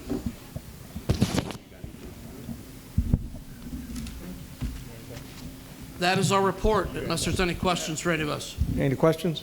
I got Ways and Means. Thank you all for the great job you keep doing for us. Ways and Means. Thank you. Ways and Means. Keep Ways going. and Means. Okay, as they're leaving. Thank everyone today. I just got $2,540 turned in today alone. So that just, I can revise the report. It was $17,572, so it just went up over $20,000 so far. Springfest is coming up this weekend, and it depends on the weather. Skip, can you do anything about that, the weather? Ocean City, you know how that can be. So we'll be in Ocean City. We'll be in Ocean City starting Thursday morning. Some of us are down there Tuesday, setting up. So hopefully, if we have good weather, we can bring 5,000 or 6,000 in. That'll put us to the ocean probably at about 27,000, 28,000, which is probably just right where we need to be to hopefully hit 50,000 this year. That's been the elusive number that we haven't been able to hit, so we're going to try for that. Again, it's this weekend. Anybody can help. We're glad to see you for a day, a couple hours. It doesn't matter. We can use the assistance down there. If anybody needs more tickets, I've got a little bit left because I already had about 6 or 7 packs taken already this morning. So I have a little bit left if anybody needs them. I'm delivering 2,000 to Pleasant Valley on my way home tomorrow. Jeff Guyman, my vice chair, has a couple events coming up, and he said, I need 2,000 tickets. So I said, that sounds good. So I'm dropping those off on the way to him. Okay, that's it. Any questions? Thank you. Any questions for Ways and Means? Thank you, sir. Thanks. BKF. All right. Good morning, everybody. Today I have 3 loans to present to the Executive Committee. Before we approve, these loans get approved today, there's approximate balance of $2,500,000. When we're done today, it'll be $4,600,000. So I'll give you that as a heads up. And the first one up is Morgansville Goodwill Volunteer Fire Company in Washington County.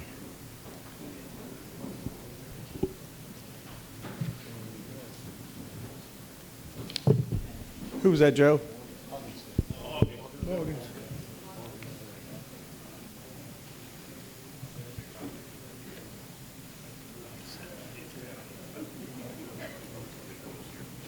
Yep, just either side.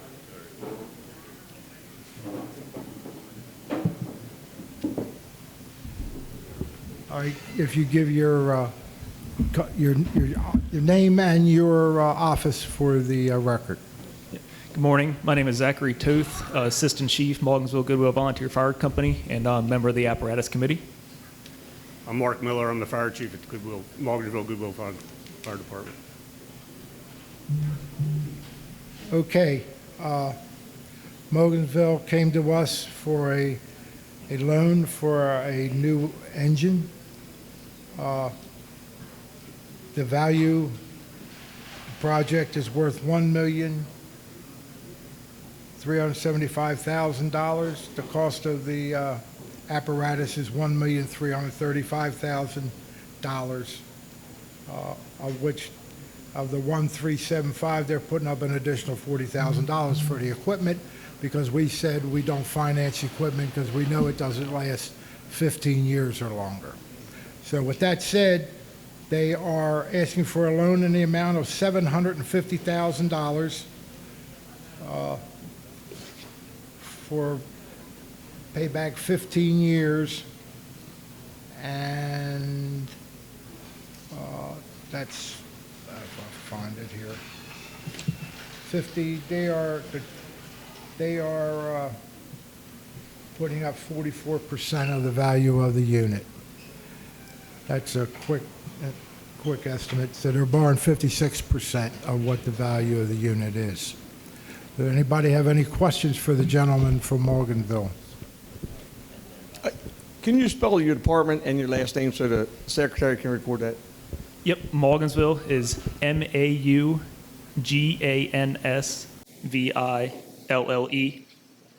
And then my last name is Toth, Toth. First name Zachary. And Anybody have any questions? Manufacturer? Manufacturer is Pierce. And unfortunately, the delivery time is 1,440 days, 1,440 days. or thereabouts. Okay, Dale made a motion. Do I have a second?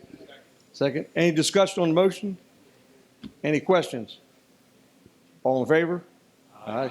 Any opposed? So carried. Thank you very much. Thank you all. Congratulations. Thank you.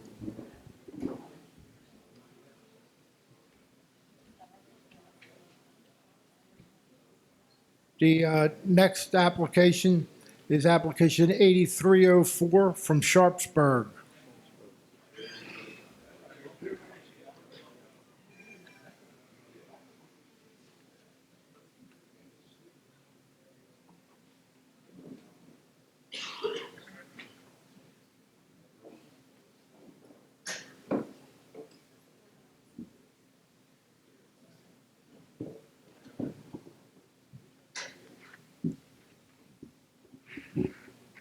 All right, give your name and office, please, for the record. It'd be appreciated.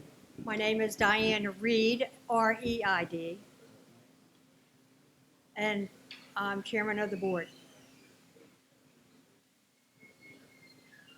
Mac Nykirk, Neikirk, and I'm project manager for Sharpsburg. Not used to this.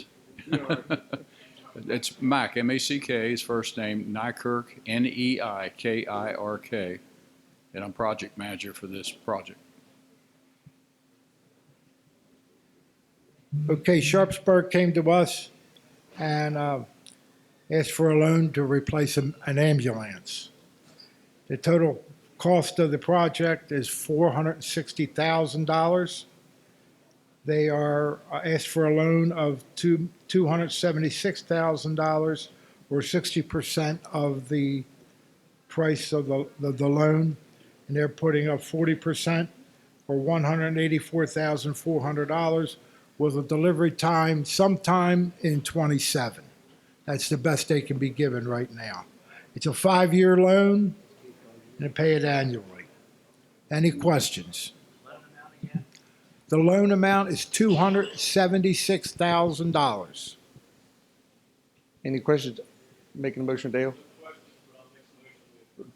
Dale makes a motion we approve. Randy Smith is second. Any questions, comments? All those in favor? Opposed? So moved. Thank you. Congratulations, and thank you for coming. Thank you. See how easy I told you that would be?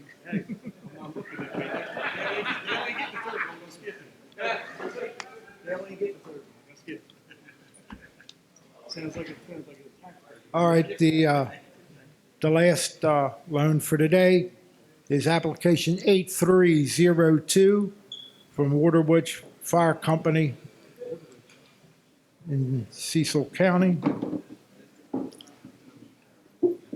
And Wayne Altome Sr., President of Waterwitch Fire Company.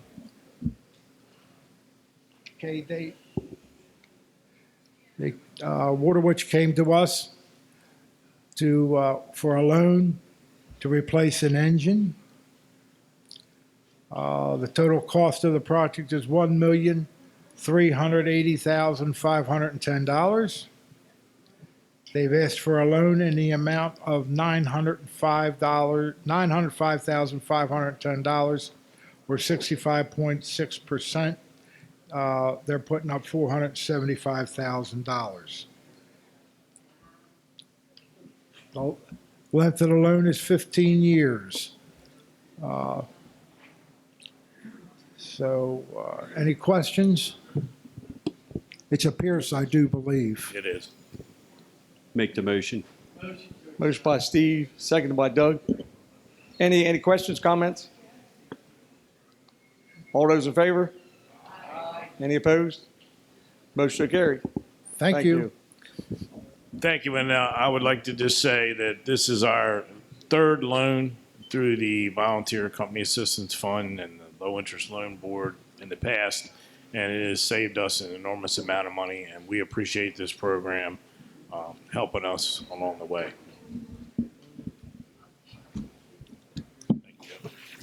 Thank you. And like I said, that'll leave us a balance due of about $4,600,000 after today. And we will reopen the application period May-June timeframe with our next meeting early August, so we can be ready for the first executive committee meeting late in August of the summer. Any questions? Anything else, Rico? Just really, Joe, again, thanks to the committee for all the hard work. I'm glad to see we can help some departments across the state. And I guess more of a question to Bob. We didn't get any relief coming our way for VCAP funds through the legislature. I know, I got to ask.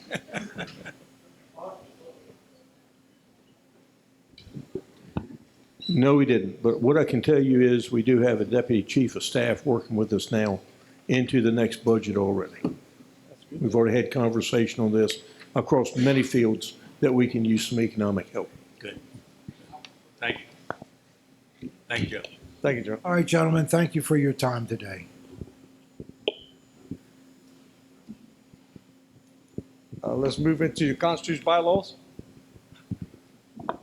Thank you, Mr. Chairman. As you should know, the Constitution bylaws need to be submitted by March 21st. The committee has not received any requests for bylaws, so there will be no bylaws on this year's convention ballot. Thank you. Grants Committee, I know Dave left. Anybody have anything for Dave? I know he submitted his report. Historical, Mr. Frank, historical. And we'll do 17 state circle at the same time, as requested. Double tap.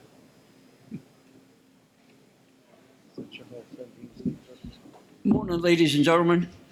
I'm Baker, short and sweet. State Circle, the session is over with, so I'm trying to find a couple able-bodied people to help me doing some touch-up paint. We've got to re-putty around some of the windows and things and paint the steps in front.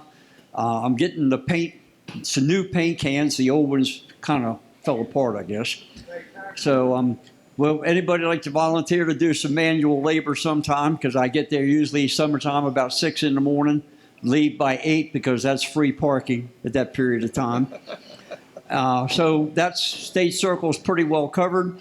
Historical and archive, sir, we haven't done a whole lot lately. I do have access now. Just get some time to go in and sort. I was the other day by University of Maryland. Everything's going good there. Hopefully the lady doesn't retire, even though she's been there 40-some years. So we're pretty good shape as far as that goes. Anybody like to volunteer to do historicals or be part of the historical committee or even run the committee or manual labor for State Circle? I'm ready to go. All right. Thank you. Any questions? I think everybody's good. Thank you. Thanks, Frank.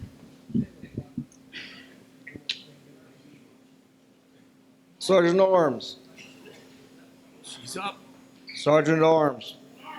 Arm. Got anything? That's right. Keep yelling at them. Thank you. Investigative Committee? I don't know. Yeah, just the same TBD. All right. Convention branch, you're up, Randy. Good morning, Chair, Vice Chair, Executive Committee members. What a nice day to report out on the convention.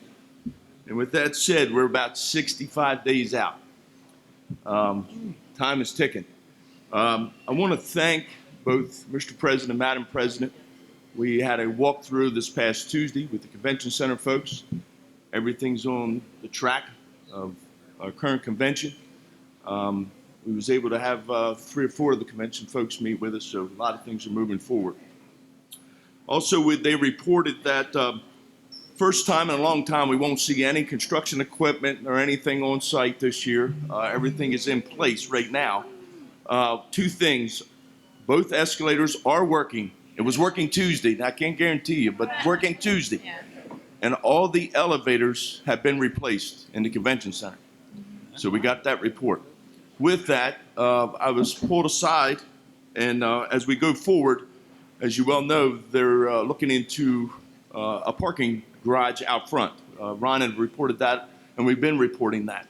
The executive director advised me or asked if we could do a letter of support going forward in the February session coming up, legislative session, to go forward with that project. So I'll be working with the executive director, incoming president, and new officers to be making that happen. As we've done in the past, a lot of you folks probably realize, but we've supported a lot of things at the convention center and in the town of Ocean City.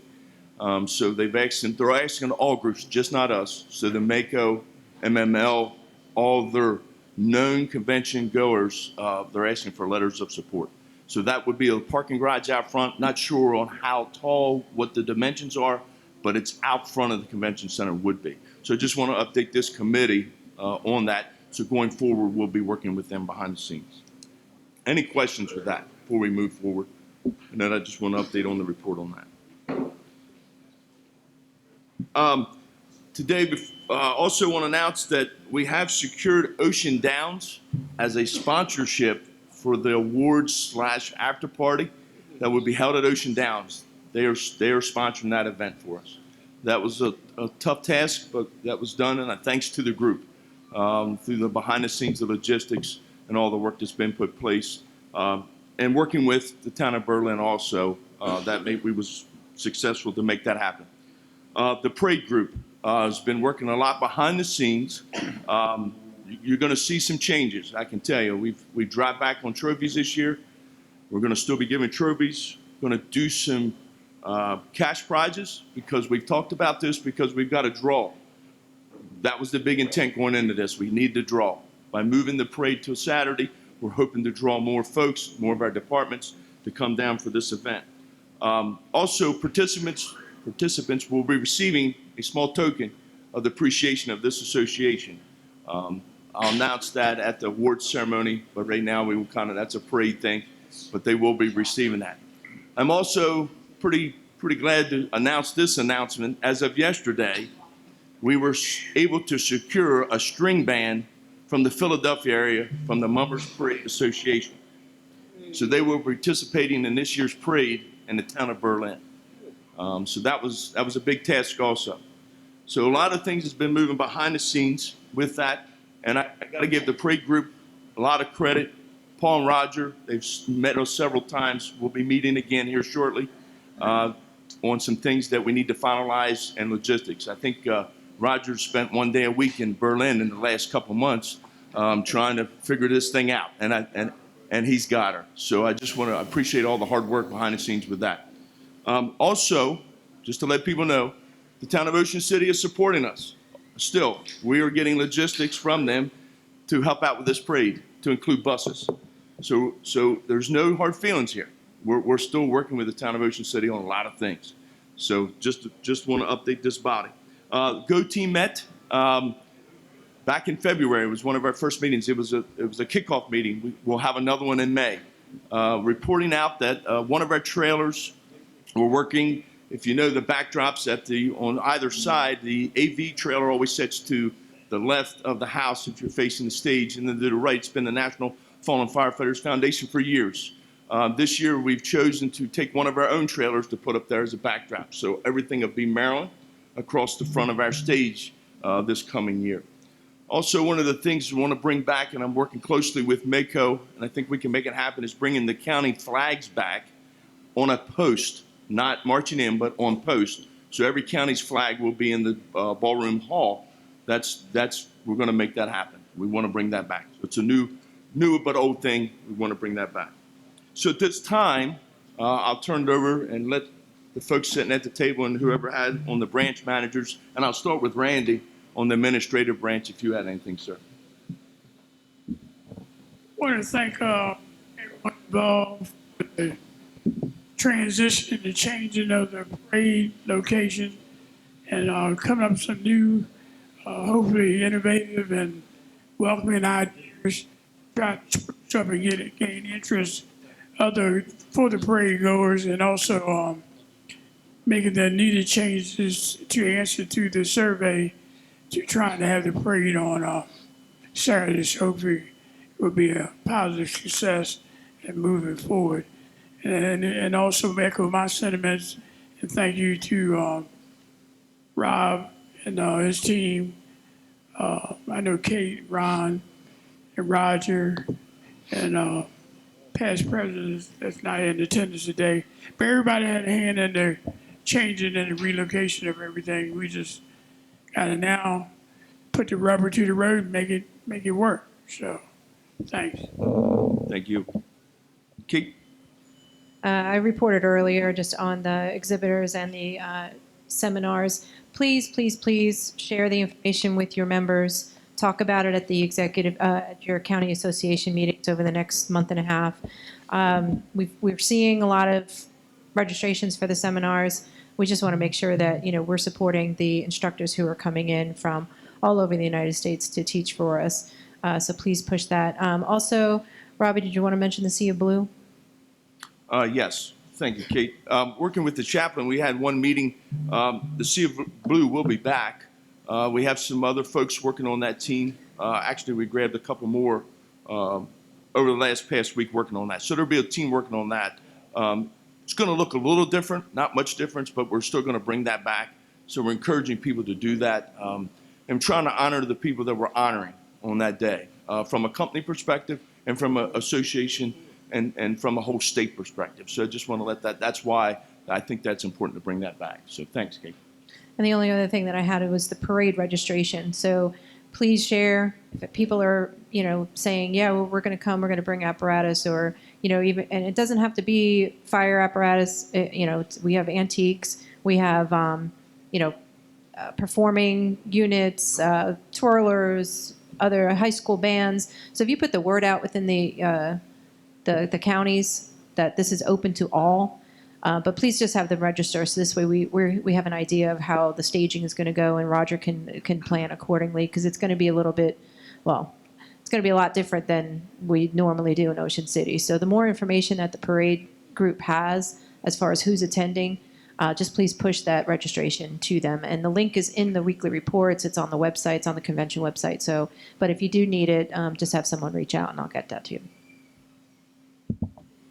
I think, Ken, did you have anything, bud? Thank you.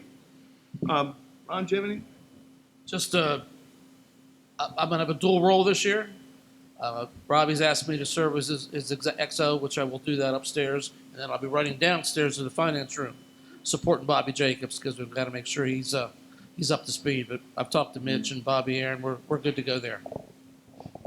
That's it. Thank you. Just a couple of other quick things.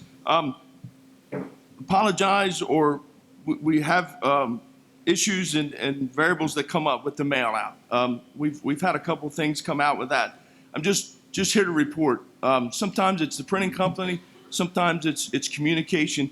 But as we go forward, ladies and gentlemen, with the digital age, we're trying to get this thing out. And I think we've done our best to get this out on social media, our website, thanks to the web and the whole team. So we're trying to get the information out best we can. It's no different than when you log on today and see our directory on there. I mean, my God, I don't know if you've used it or not, but I mean, you can find anybody in the state you want. So we're trying to do and move this thing forward in the digital age. I know, I'm one of them guys. I don't have FaceTube. I don't have all that stuff.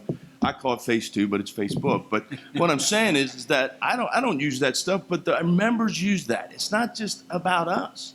And that's what we're trying to do here is forward this information out. So I just want to make that aware.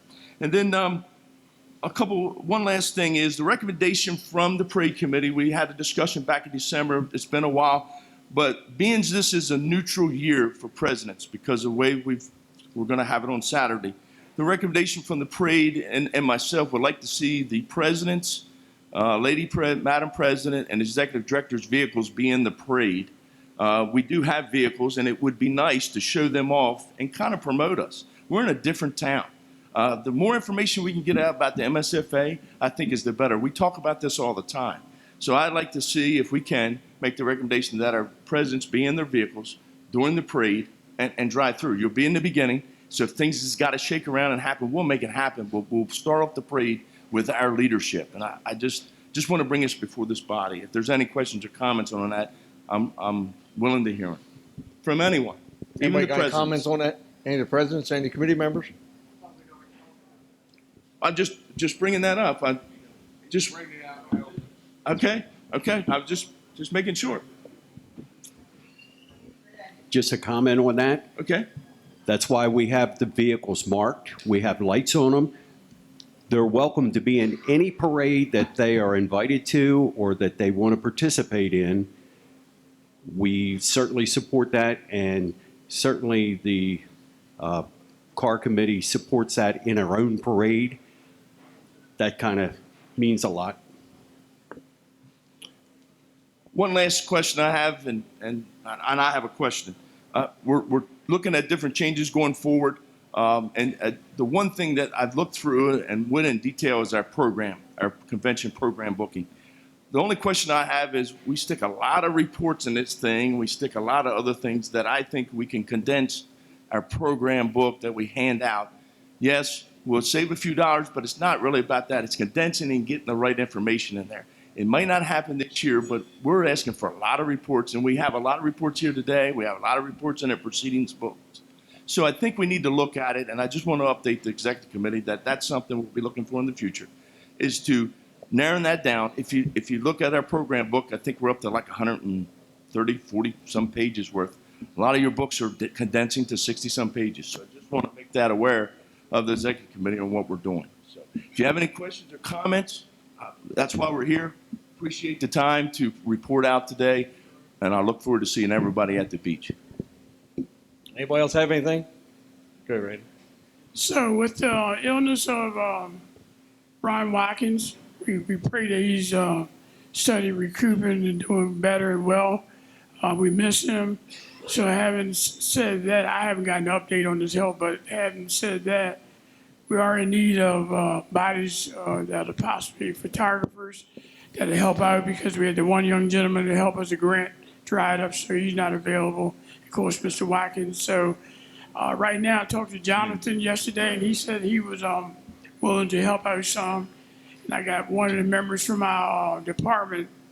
He's willing to help us out that weekend. So, Steve, can you ask the young lady that helped us last year from the University of Maryland? Give me her information. Yeah, okay. So I just want to shore that up. If anybody else had anybody ideas that help us out. Okay, thank you. And appreciate that, Randy. I think we have a couple of names. But I know you sent an email, but that's good too. Jim Brown, which is retired from his, but he's always assisted. So, is that right? Yeah. So I'll help out, and we'll try to get that. So that's good. So I think we're good, but I appreciate you bringing that up. Also, one last thing, and I know everybody wants to know, all the caucus rooms are the same as last year, and we do have them secured. Everything in the convention centers are go. So just want to make that. So thanks, guys. One thing. Oh, I'm sorry. I'm sorry. Over here, I'm down this side. Okay, just one thing. The committee did a great job last Tuesday with the walkthrough at the convention center. There are a lot of points brought back up and readdressed as we've done in the past, and I think a lot of that fine information was handled, went very well. Has the committee put out a notice to the chairs and the officers as to when the convention reports are due. Thanks, Jenny. You got my back. No, I didn't know you were back. Sorry about that. I'm sorry. Yeah, I wanted to piggyback on what Robbie said. There are a lot of reports that I have not received, and it's usually been this meeting that they're all due to me. I have a 3-week, our committee has 3 weeks to get it together to get to the printer in time for Ocean City. So I really need your reports as soon as possible. You committees and officers and our whole organization does a lot during the year. And if you want to report what your committee's done, it really needs to be out. We're talking about showing what we do and all that. So if you could get me your report, that would be great in the next week. Thanks, So I think it was brought up, and I thought it was brought up in Huntingtown when Jenny announced that. I thought it was for this meeting, but I apologize if that didn't get out. That's my fault. Okay. So please get your reports in. That's what I just talked about that, and we're chasing people down, and we're not really chasing, but it's a lot of work to get this in, you know, and that's what we were talking about. We're already sitting here talking about it, so. Robbie.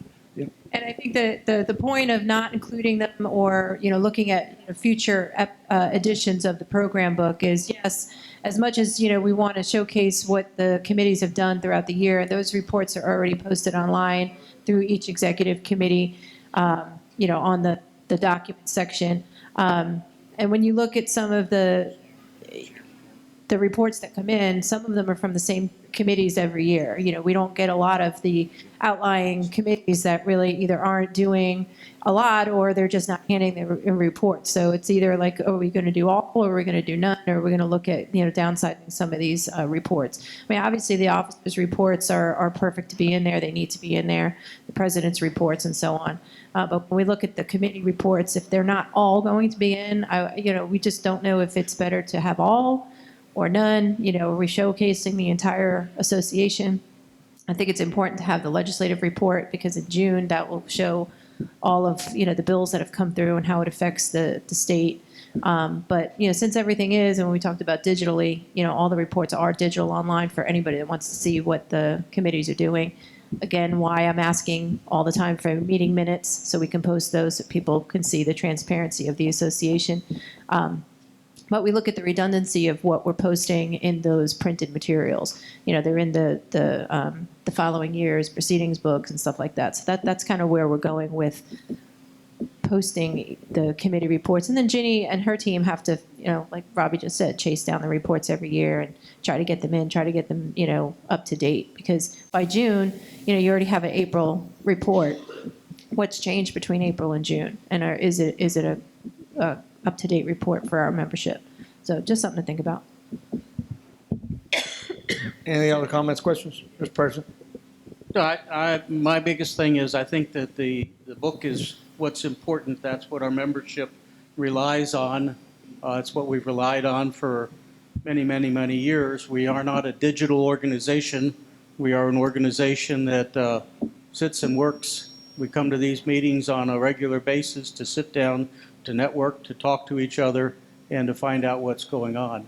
I understand that sometimes the information can be overwhelming in a book, but at the same time, that's how we communicate with our fellow organizations and members. So I do believe that we need to continue to keep that information. Online is great for those that like to go online and take the time to go through that, but at the same time, putting that information out on a regular basis by paper and having that available at the convention center does offer, I think, a better line of communications. So I believe that we should stay with that. Thank you, Mr. President. Any other comments from anyone? Thank you all. Thank you.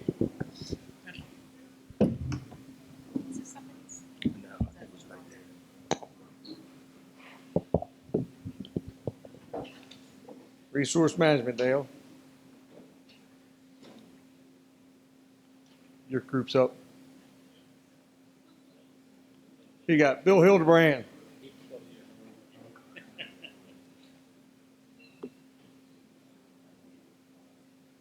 somebody from search and rescue or fire police.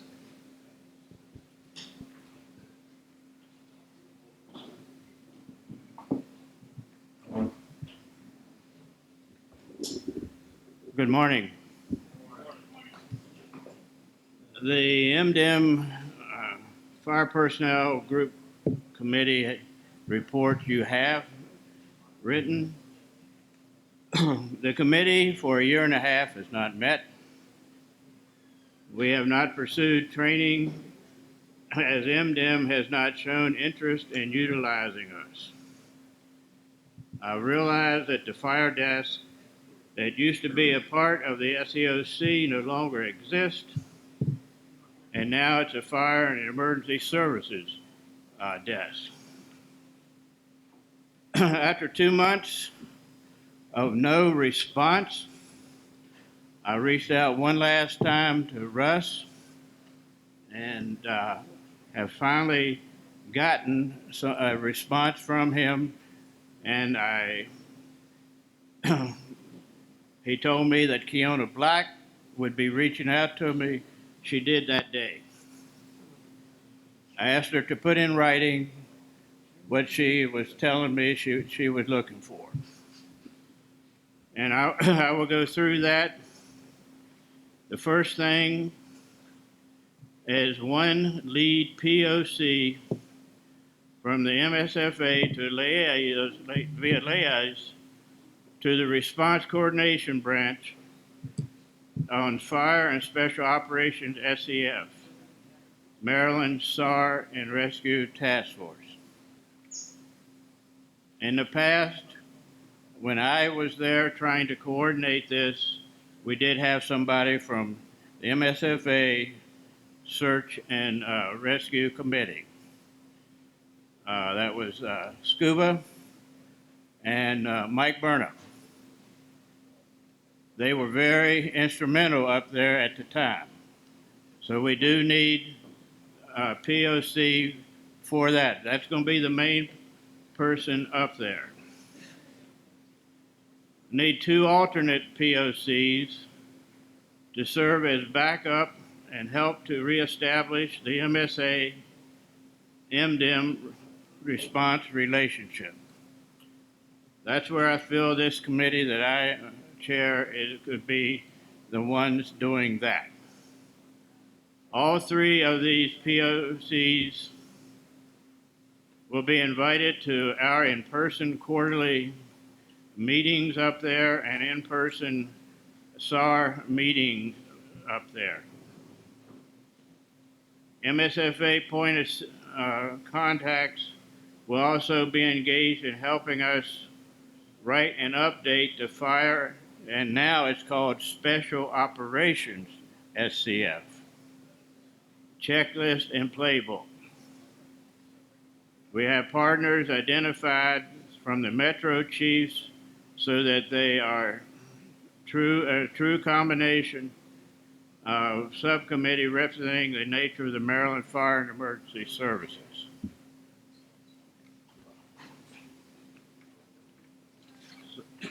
The POCs will assist with the EMAC and MEMAC mission-ready packages so that they can continue to build out the resource capability catalog and EMAC mass available resources.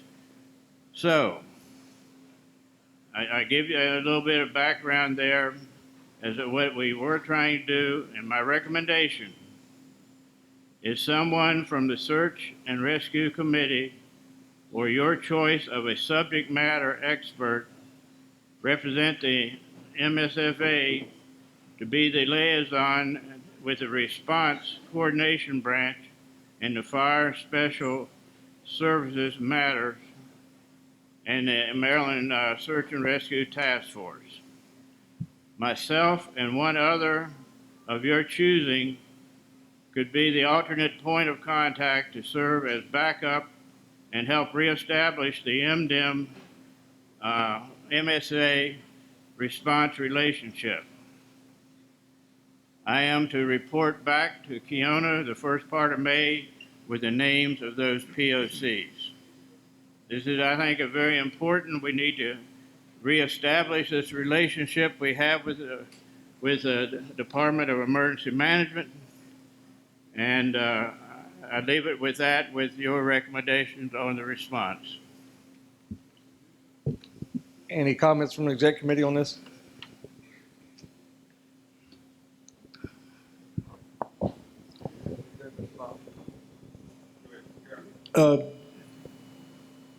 Just to follow up on his comments, I don't believe there's been a time that we've not had good communications with MDM. The executive director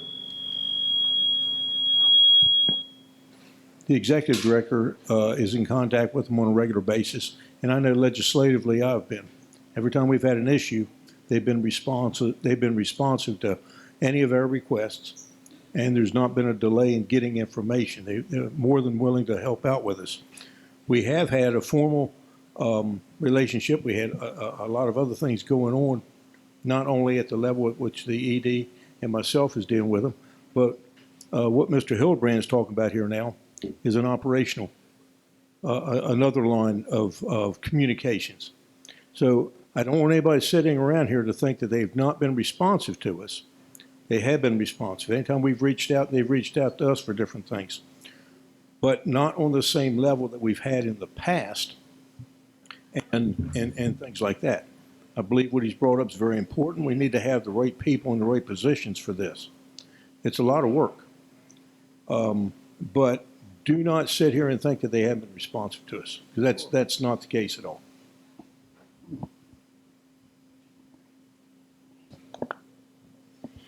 Thank you, Mr. Chairman. Bill, I'd like to thank you for following up on it. And I agree with you, Chief, they have been responsible, but on the operational side, when the EOC's been activated and everything, the MSFA and the Maryland Fire Chiefs and the Metro Chiefs played a real big part back in the early 2000s when we rewrote some of the programs and the standards for the EOC. And since then, it's sort of dropped off. COVID put a big dent in it, and we never really got back. But when we have emergencies going on around the state, that's what Bill's talking about, and that's what this committee, we need representatives on there. All the fire service people need representatives. You know, we work well with the state police, law enforcement up there. I mean, because I was involved with it for a while. I told Bill I don't mind still staying on the committee. I don't want to be a point of contact, though, because I feel people that's the point of contact should be in close vicinity of the EOC also.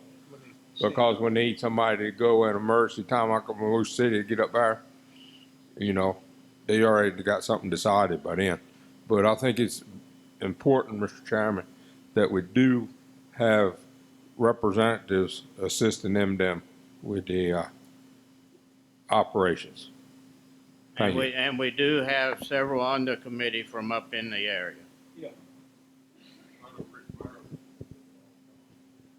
Sure. Do we have any other comments or questions, or who we suggest as a point of contact as Bill's asking for a point of contact?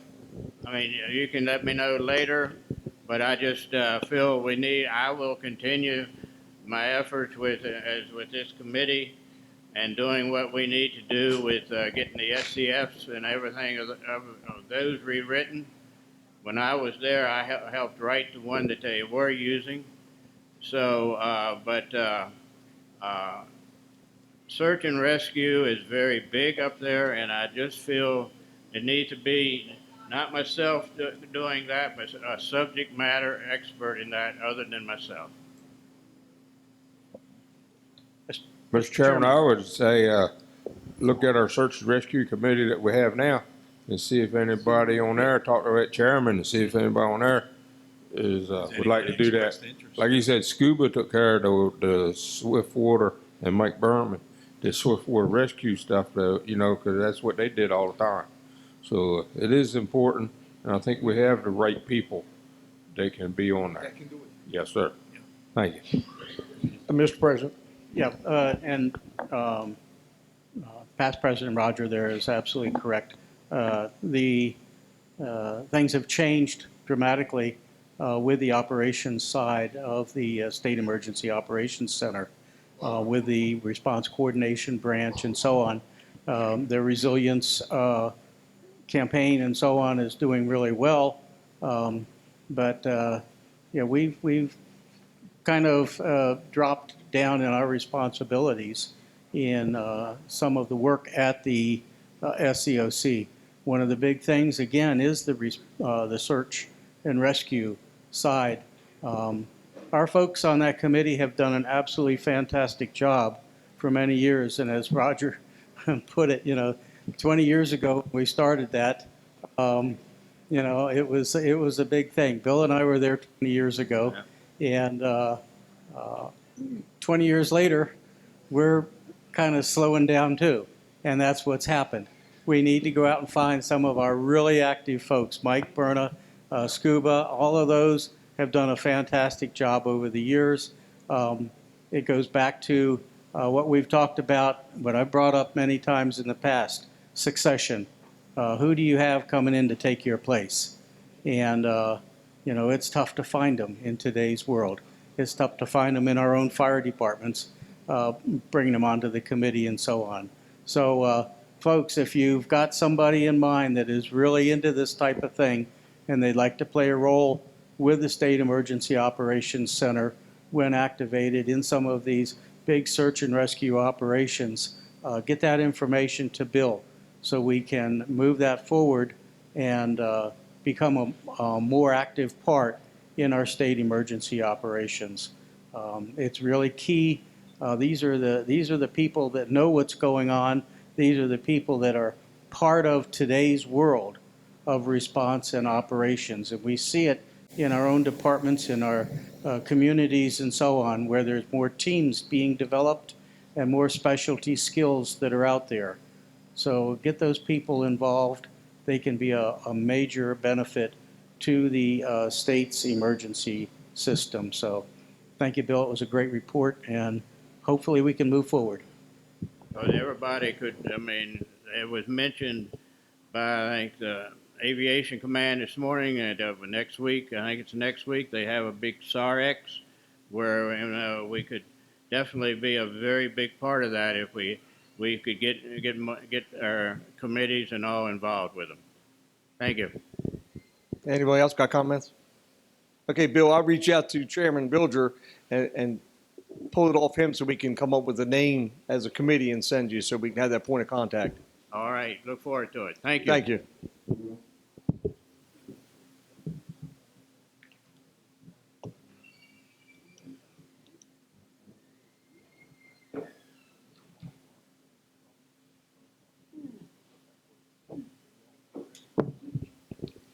EMS branch.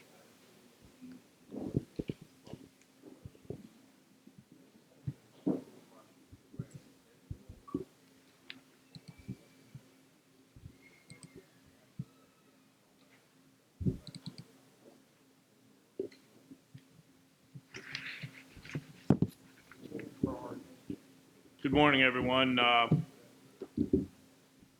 The EMS committee has met several times this year. As you all know, we had a meeting last in Dio Island. It wasn't very well attended, but we got updates, pretty good updates from aviation, especially as to where they were with their helicopter fleet. The president had contacted me with that he had some constituent concerns within the fire service that a lot of helicopters were down for maintenance, but we got to the bottom of it, and they're as was mentioned, they're back in service with a spare now. So very timely for the season coming up. We put Narcan kits, or have secured Narcan kits for all the MSFA vehicles to include the Ladies Auxiliary, and we have an inventory that we reviewed for the president to make sure that those cars have the adequate equipment should you come up on a incident or sitting at a convenience store and somebody nods out next to you, you can take action. The other heavy thing that we were looking at this and had some lively discussions on Senate Bill 159 that's going to require us to carry neonatal equipment. Now it's expanded up to early childhood care after the health subcommittee in the House got a hold of the crossover bill, well, was when it crossed over. I asked Christian Mealy on the meeting what it entailed. He says, very broad. I said, I hope it's not too broad that it, costs a lot of money out across the state. And our good friend Lee Sachs, what would Lee do? What would Lee say? Lee'd be screaming. He'd be screaming over that. He'd be screaming over the training requirements that we've seen over the years and increasing the hours and trying to trim them down. And what we have seen light at the end of the tunnel this year, as Meffrey's discussing, as we mentioned in the past, didactic approach to EMT training online so that you can take the class online for the ones you don't have to do the practical. They're looking at that. We appreciate that so that the folks don't have to travel to and from class site every night. So hopefully with that, we can recruit more folks to take EMT and get through it. The mention of digital clinician cards. The protocols are now digital. Everything's going digital. I know Delaware's doing triage. It's a digital way of notifying the hospital, and been discussions I hear going on through the state of some type of platform for us to notify the hospitals of critical cases coming to them to speed up the process of us being the gatekeepers and getting people to the right definitive care. So there's a lot going on with that. One thing that came through the big, beautiful bill was the rural health grants that came through Department of Health. And a lot of that will help with the blood programs throughout the state for the ground units. So hopefully we'll see those be more available in a timely fashion. I know we have one case in Cecil County where it was effective already since their blood's been out for the last couple of months. So that has proven to be a good program. I appreciate the president and his confidence in me running the committee again this year, and look forward to being involved on the periphery to guide things in the future. And I just want to thank Charlie for entrusting me with the committee this year. Gina, do you have anything to add? Nothing additional. It was all submitted electronic. Okay, Mr. Vice Chair, with your permission, I'd like to hit the Transportation Committee report because I won't be here tomorrow. Yes, sir. Go ahead. Very briefly, we've made some pretty good strides this year in the last several months with the NBA. We at least got them to give us the active tag number list, which whacked off about 1,500 old archive tags that we weren't really sure whether they were still out there and active. Because of the privacy laws, we had negotiated at least what I passed out to you all, the information on about 900 and some that we don't have information on at all, that are still active tags. We got them to give us what jurisdiction they live in. Doesn't necessarily mean they're in a fire company in your jurisdiction, but at least we narrowed it down to try to get that. If anybody knows any of the old books out there that we used to publish for tags where you could see where they lived and who they were, we'd like to try to secure that so that we can, maybe get some of those 900 knocked off and figure out where they are and get them to recertify. We still have a number of companies that haven't recertified.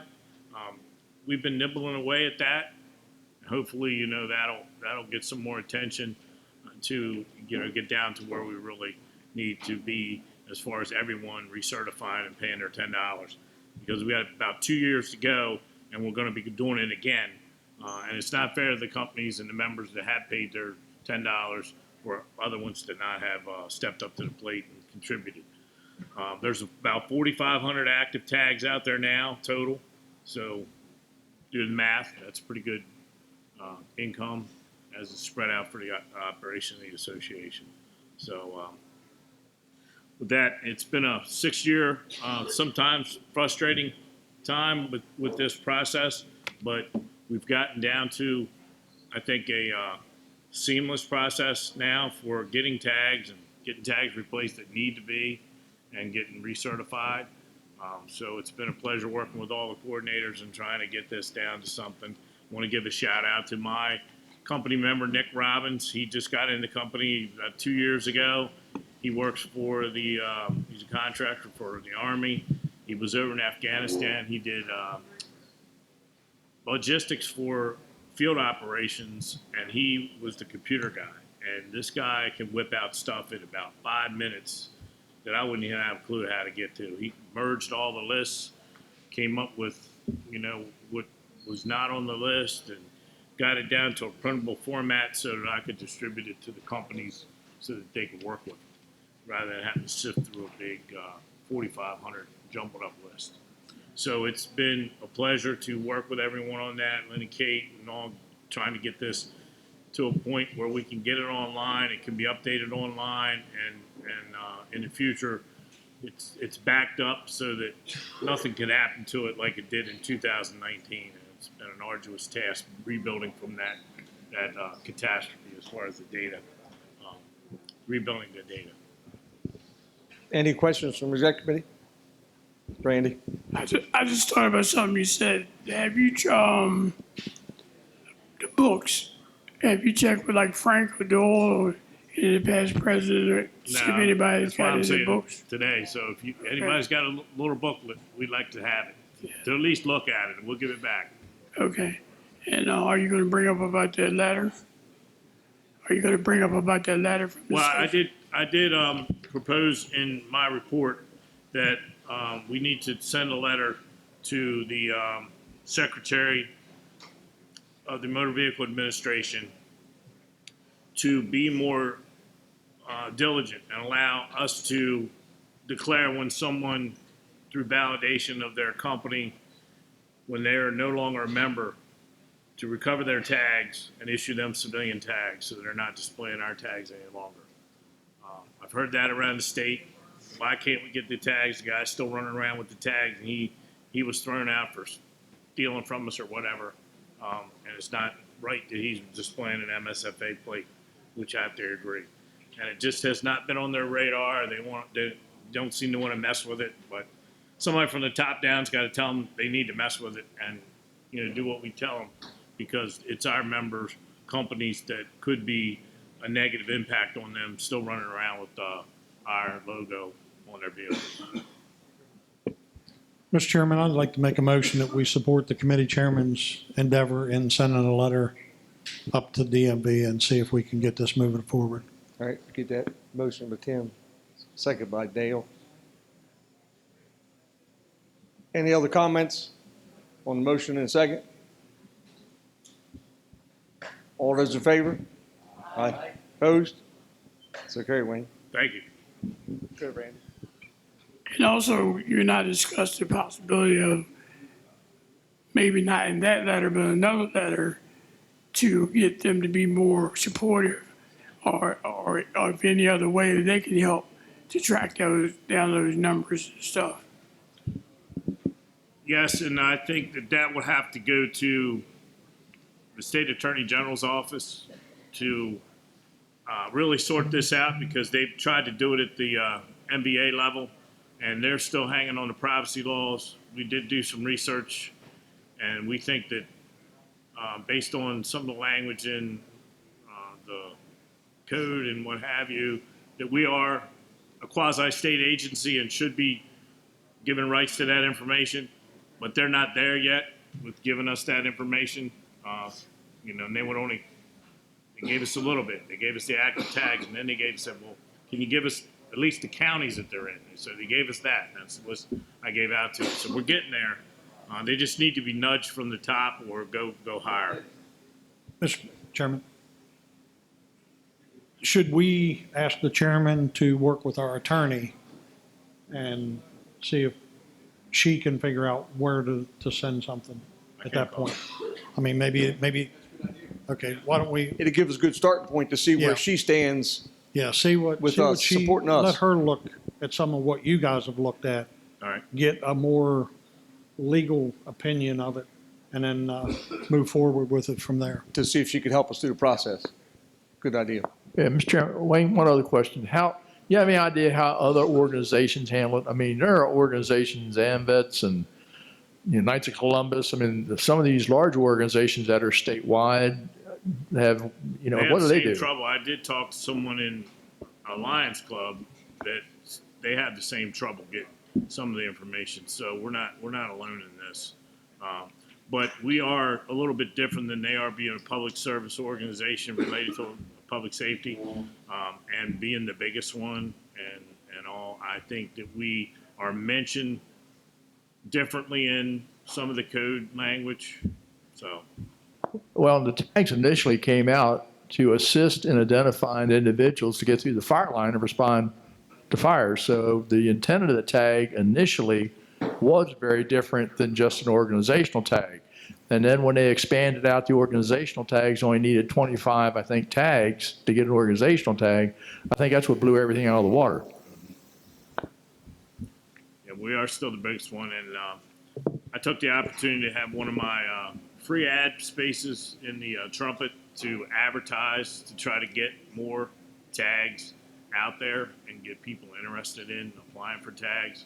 So hopefully, they'll take the opportunity and we can get more of our tags out there on the street. Hey, Wayne, this may get a little sticky, but are there guidelines, or do we put guidelines out to the individual departments or through the associations that sort of puts a minimal issue of tag time? In other words, somebody who might be a probationary member gets a tag versus somebody who's been around for a couple years that might be going to stick around the department longer. I don't know if are there any rules that, when somebody can get issued a tag? No, but I know some companies have their own rules where you have to be in at least a year and off probation and off recruit status in order to get a tag. But some companies are just like, okay, you want to apply for a tag, get a tag. Yeah. And all we require is they be a member in good standing, signed off by their company coordinator and the county coordinator in order to get a plate. Right, that's what I was thinking, a suggestion from the Transportation Committee or the Exec Committee or whoever that says, please think about this before you take your member and get them a tag. Just a thought. Thank you. Any other comments? I just another mention, shout out to Senator Gallion. He helped us get to the right people in the NBA to get what we got this year, to try to hone this thing down to where we are. It was a big help.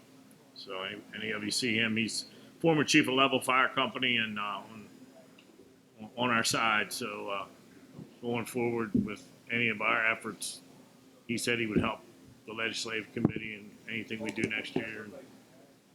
And he's a plus. Anybody else? Like I say, I'm curious to see what Gloria says, like Tim said, see what she reports back to us. All right, thank you.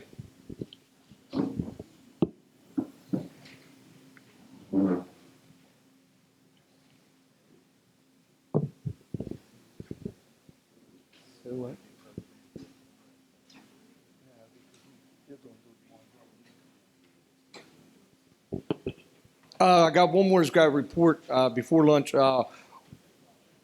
Water supply and resources. Steve, you want to give your report, sir?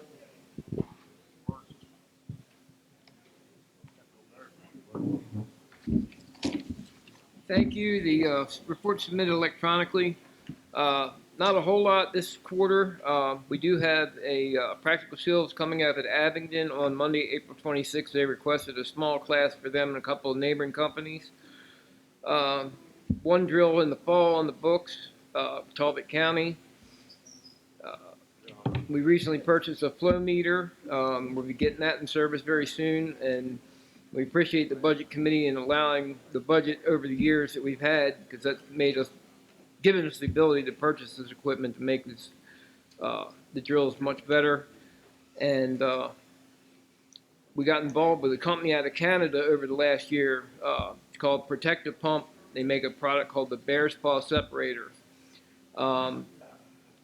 It's more than just a strainer. It actually separates particulates out of the water, and you can draft 1,500 gallons a minute out of as little as 8 inches of water with this thing. There's only 2 organizations in the U.S. that currently have one. Ours is on loan from the manufacturer. We did not purchase it. And we've been doing a lot of testing for them, and we are actually going to be making the training video that's going to be on their website. The only other one in the country right now is in Tennessee at a company called Water Thieves. So we're getting a lot of recognition out of this for helping them out with the testing and gotten the name out there. So other than that, we're just always looking for anybody who wants to host training for us. Any questions? Any questions, comments? Thank you. Thank you. We're going to get ready to break for lunch. I'd like to call on Sandy up front here. For the Ralph, and I'm going to call on the chaplain.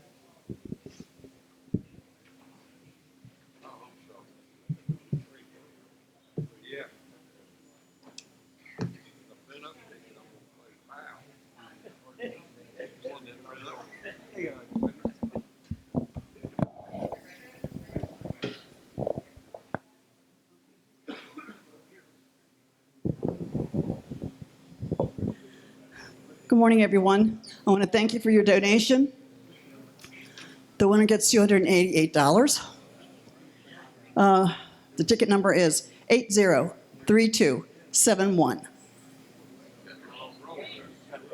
803271. It's not your number? 803271.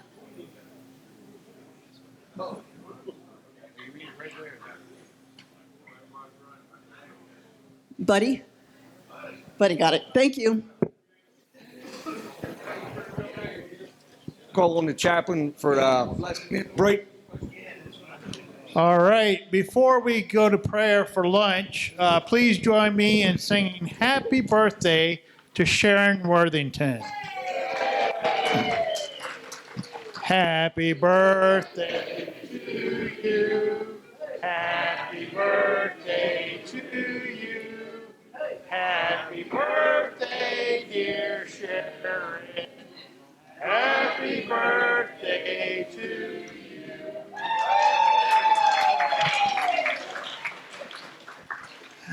you. Please join me in prayer. Almighty God, we thank you for this time this morning, Father, and the dedication of all those who have given the reports. Father, as we take time to break bread together, we ask you to bless this food to nourish our bodies as we continue to serve you. We ask this all in Jesus' name. Amen. Thank you. We'll be back in approximately an hour.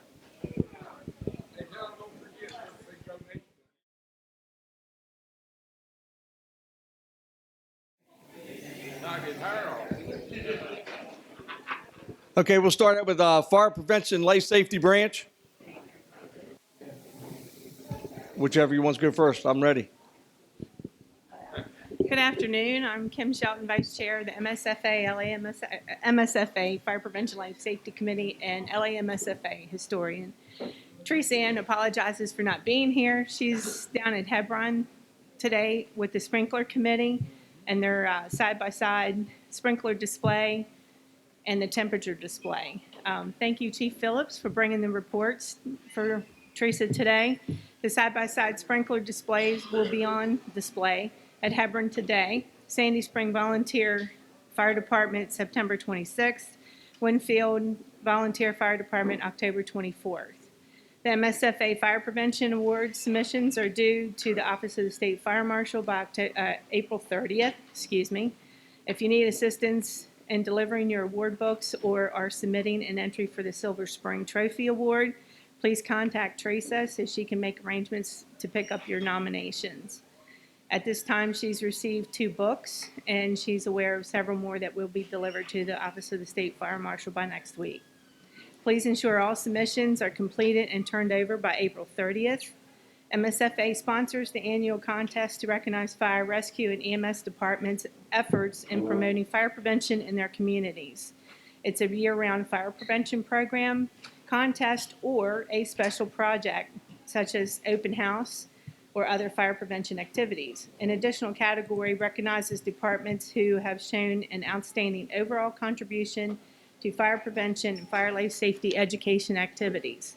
In 1977, seventh class in both year-round projects and single projects were added. This will be for county fire prevention committees to enter. The project may be submitted by an organization within the department, verified by the president or the chief. Awards are presented at the MSFA convention and conference. The categories are listed in Teresa's report, or if anybody would like to see them, I have them as well. The Silver Spring Trophy was established in 1981 by Silver Spring Volunteer Fire Department and accepted by the MSFA Executive Committee. It's presented each year at the annual MSFA convention to an individual who does the most fire prevention for his or her community. The award is an individual effort. Submissions of entry must be one individual rather than a group or department effort. The intent is to recognize fire prevention activities which the individual performs within his or her community. The trophy is held by the individual for 1 year, then passed on in subsequent years. The winner receives an individual plaque for permanent possession. As Deputy Acting State Fire Marshal Mowbray stated, Steps to Safety Falls Prevention was presented on March 21st, 2026. It was an awesome day of training, and if you can ever attend our conference, we appreciate it, or seminar, we appreciate it. We would like to thank the NFPA and the program speaker, Carly Class, NFPA Steps to Safety Coordinator. Educational Messages Advisory Committee messaging offers desk reference guide and fire life safety materials and research report on impact of fire and life safety on children. Fire and life safety educators can reference these resources for accurate and consistent language when educating the public on topics like carbon monoxide, home fire escape, cooking, electrical, and battery safety. NFPA is working on updates to the NFPA desk reference. Comments have been incorporated, and the committee will meet to finalize and approve the report. Once it's completed, Teresa will send it out and revise the release. Originally, it was to be released in 2020, but due to situations in COVID, they were able to release the working group back to conducting the review of the document. USFA National Fire Academy updates. It is closed, as we all know, but the website and resources are available. Outreach materials and educational programs, usfa.fema.gov, continue to be available during the shutdown of the campus. They are there for support for programs. No one can answer requests. They ask us prior to the shutdown that the Academy supports fire prevention and public education, help your fire department increase community awareness about preventing home fires, how to work the news media and get fire prevention messages into news stories, learn about the latest research on fire detection, suppression, and notification systems. The USFA develops and delivers fire prevention and safety education programs, partnership with the federal agencies and fire emergency response community, the media, safety interest groups. They also work with the public and private groups to promote and improve fire prevention and life safety through research, testing, and evaluation. Featured publications are listed in Teresa's report, as well as the top 5 publications. Wildfire Preparedness Day is May 2nd, 2026. Currently, the campaign was placed prior to the shutdown. Resources are there for your needs. Please visit the page nfpa.org, events, wildfire-community-preparedness-day. Explore these resources to help you prepare for a safe wildland fire response to create and sustain a fire-adapted community.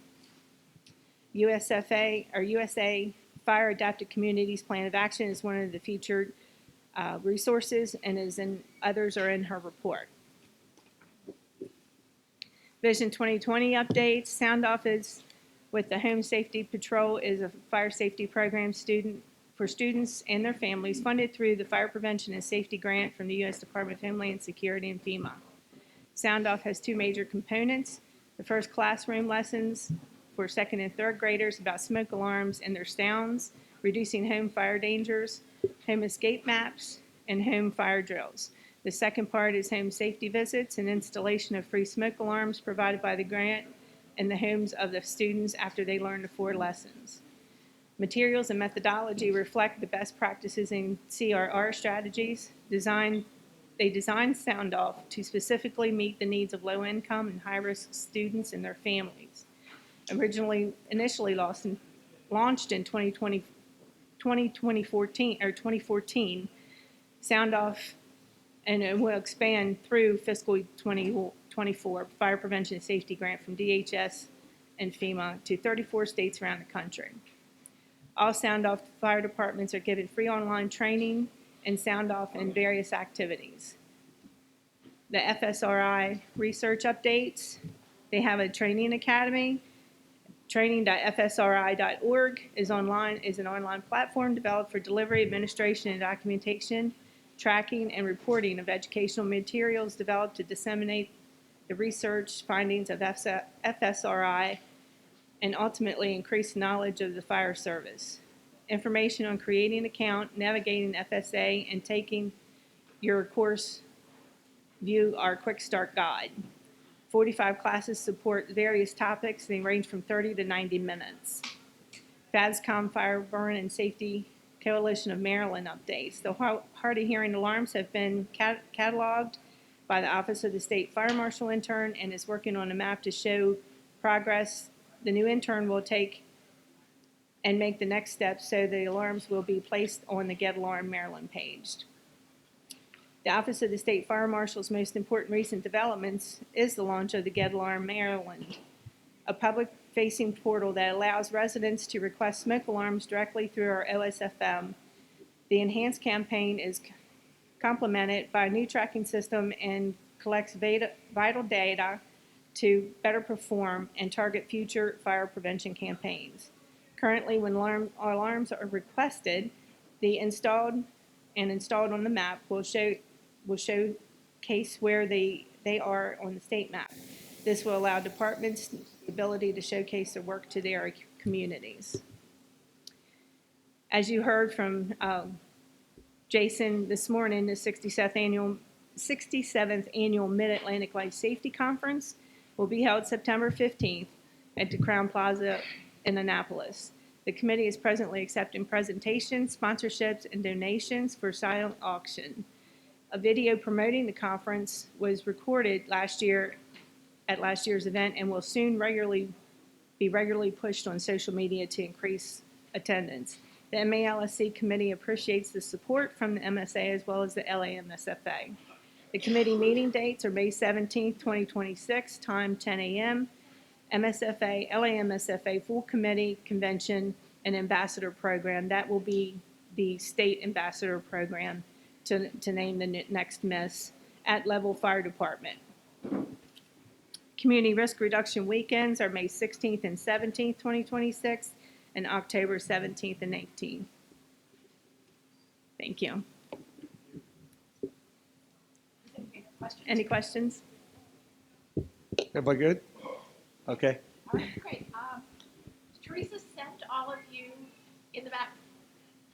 It's not on? Here, use this. I'll use this one. That's much better. Okay. I've never been called quiet.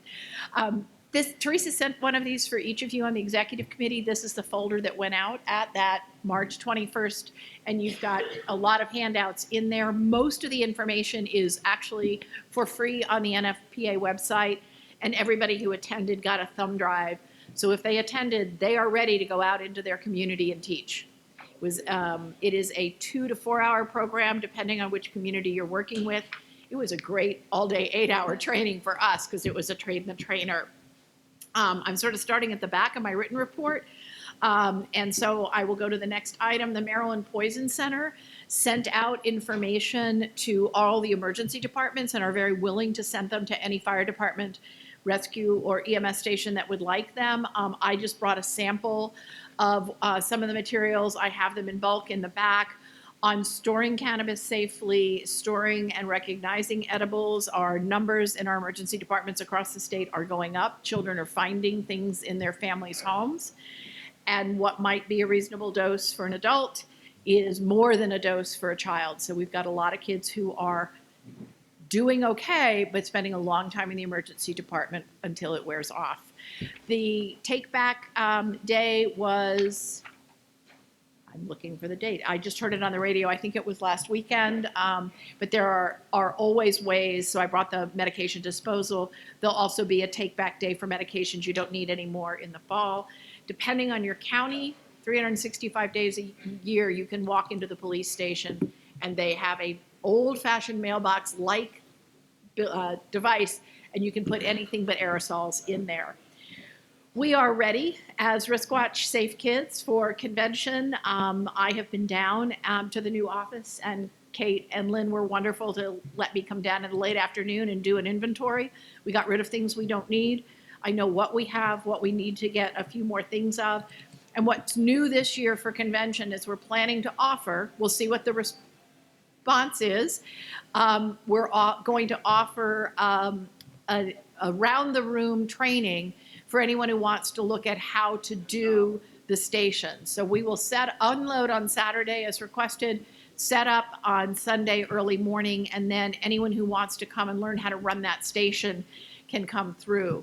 What we've found over the last 3 years is the families and kids come in waves, and someone from a fire station who wants to learn about that display always comes exactly when we've got 60 kids in the room, not when we've got 3 kids in the room. So we do share the information. We're happy to talk with them, but if they want 15 minutes on how do you set up and run this station, that's going to be what we're going to offer on Sunday. Unless someone educates me that this is a bad time, I've set that up from 12 to 2.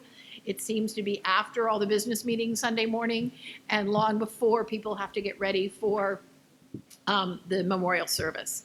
So please tell me if 12 to 2 is not a good time. It'll be coming, there won't be a sign up. We will get a lot out on social media, but it's for any fire station that wants to come by and learn how to run those things. I've given you a list of what we're going to be doing this year. I do have a grant into Safe Kids to have helmets again and a backup plan with some Safe Kids funding I still have. If that doesn't come through, we will still have helmets on site. The one thing we need at convention is volunteers. I have a content specialist at each of those tables who knows that information, but their job is to teach somebody else how to do it. So we really need volunteers. If you noticed, I made it like 16 font and dark and bold and blue, because we really do want those. That link is up on Smartsheet, and I'm very happy to say I've already got 3 people who signed up. So we are exploring. We had a fire safety house. It was quite old, and we are exploring with the funding that's available to get both an apartment and a house. I don't know if those will be in because I think Model Tech orders those as requested. If they happen to have any in stock, we'll have them for convention. We're going to put together a lesson plan for that. That is our summer project with our Family Advisory Committee for EMSC.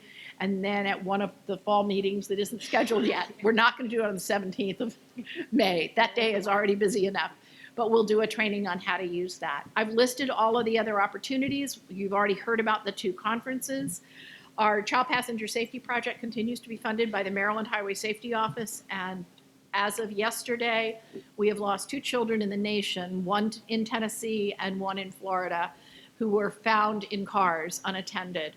What I don't know yet is if those were kids who got into a car that was unlocked and couldn't get themselves back out, or if they were a child that was forgotten in a car. We have 6 displays, and I do have the link to the training video on how to use it. We have 6 across the state, and I've just been asked about getting one for one of the fire stations. If you email cps@mims.org, you will hear back from Suzanne Ogaitis-Jones after Wednesday. She and I and 40 people will be at the Baltimore Convention Center for the next 3 days for the National Lifesavers Conference. We have 2,000 people coming in from across the country.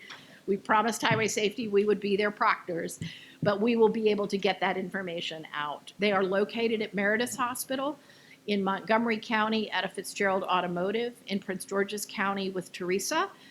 We have 2 at MIMS in Baltimore that are usually out and all over the state.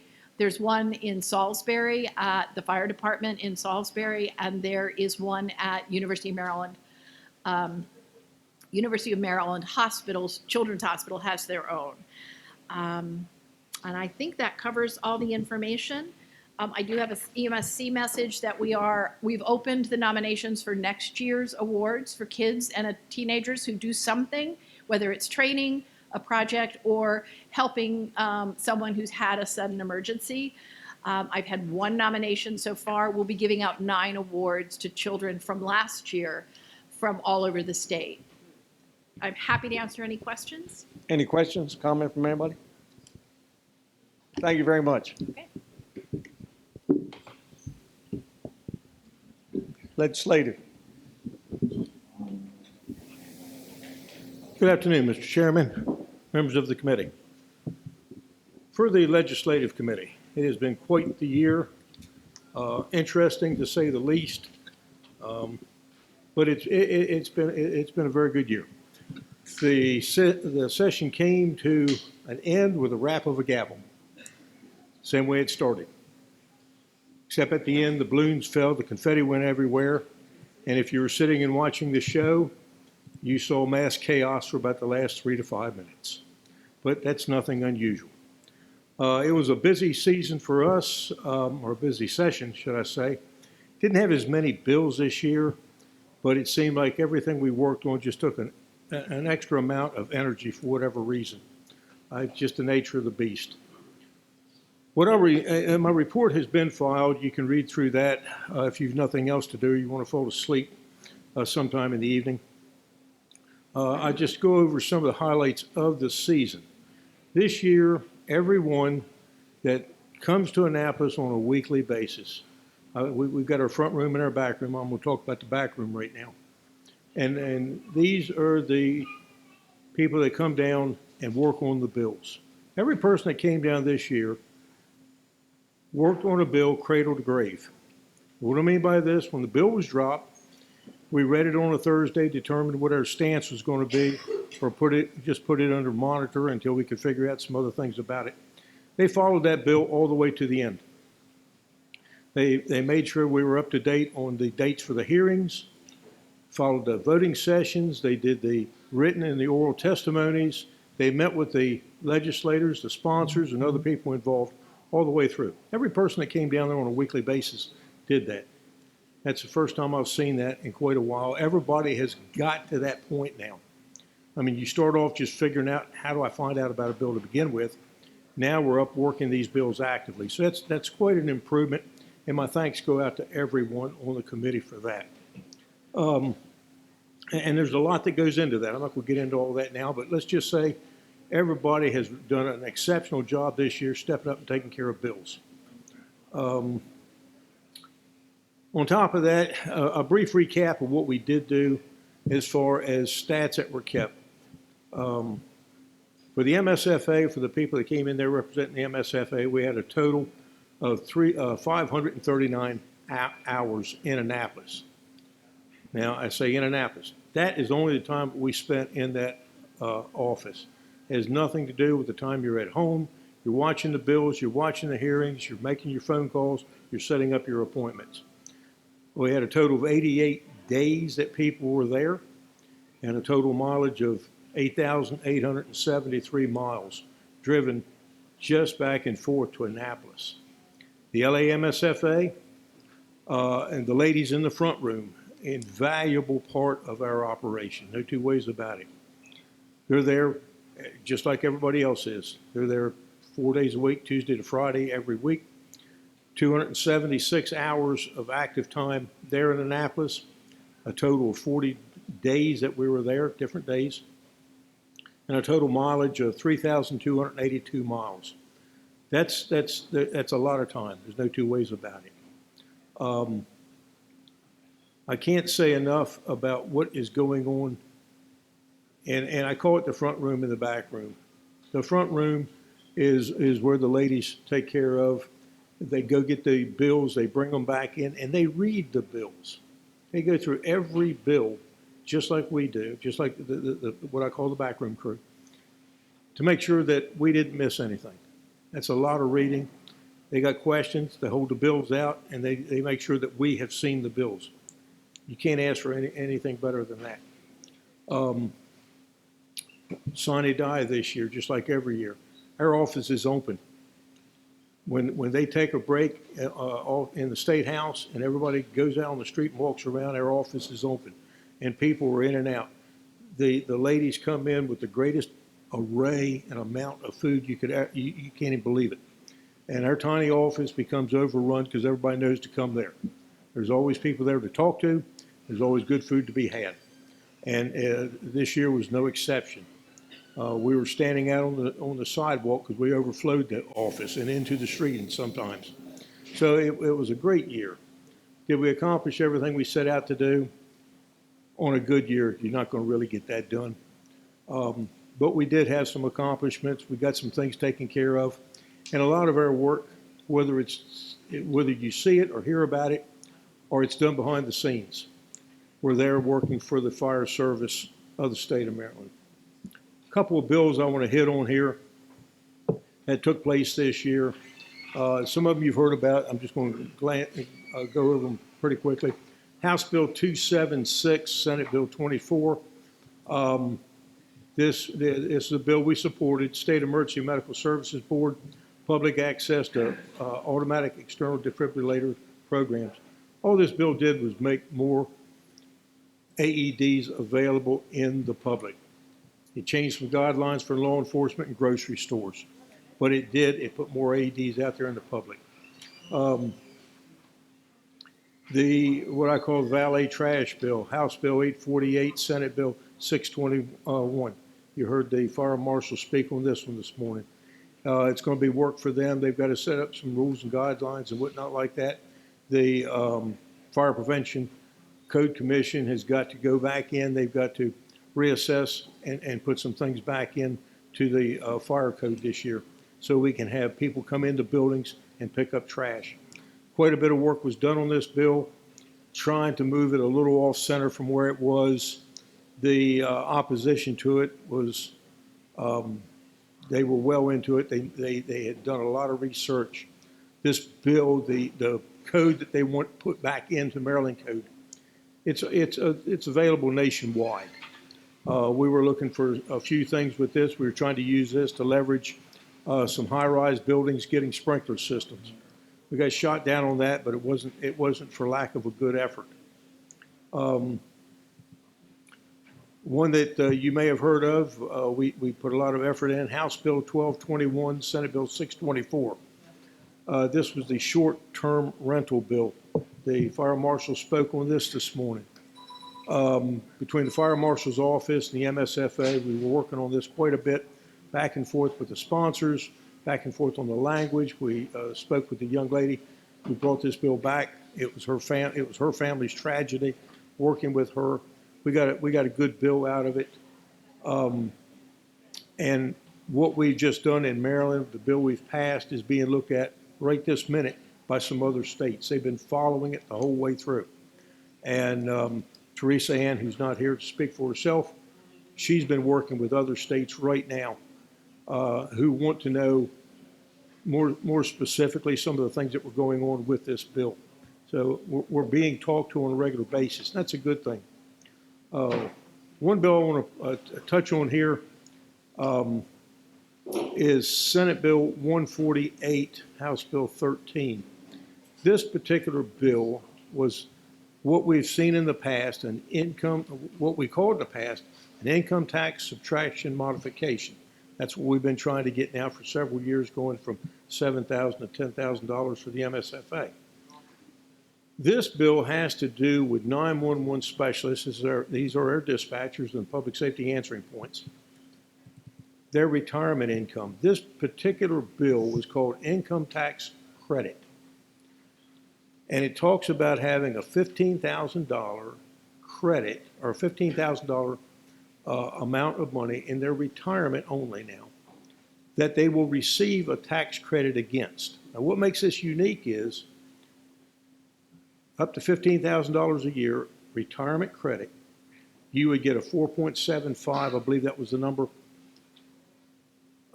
credit amount, not to exceed $700 a year. So if you multiply it out 15,000 times, this thing comes up to 712. They rounded it off to 700. That's not the important thing here. The state has only allocated $250,000 annually for this credit to go against. So initially, 357 people can claim the credit and get the full credit. That's it.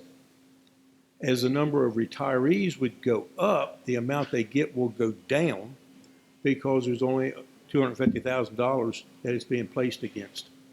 This just came up, the wording and whatnot was changed within the last week or so of session.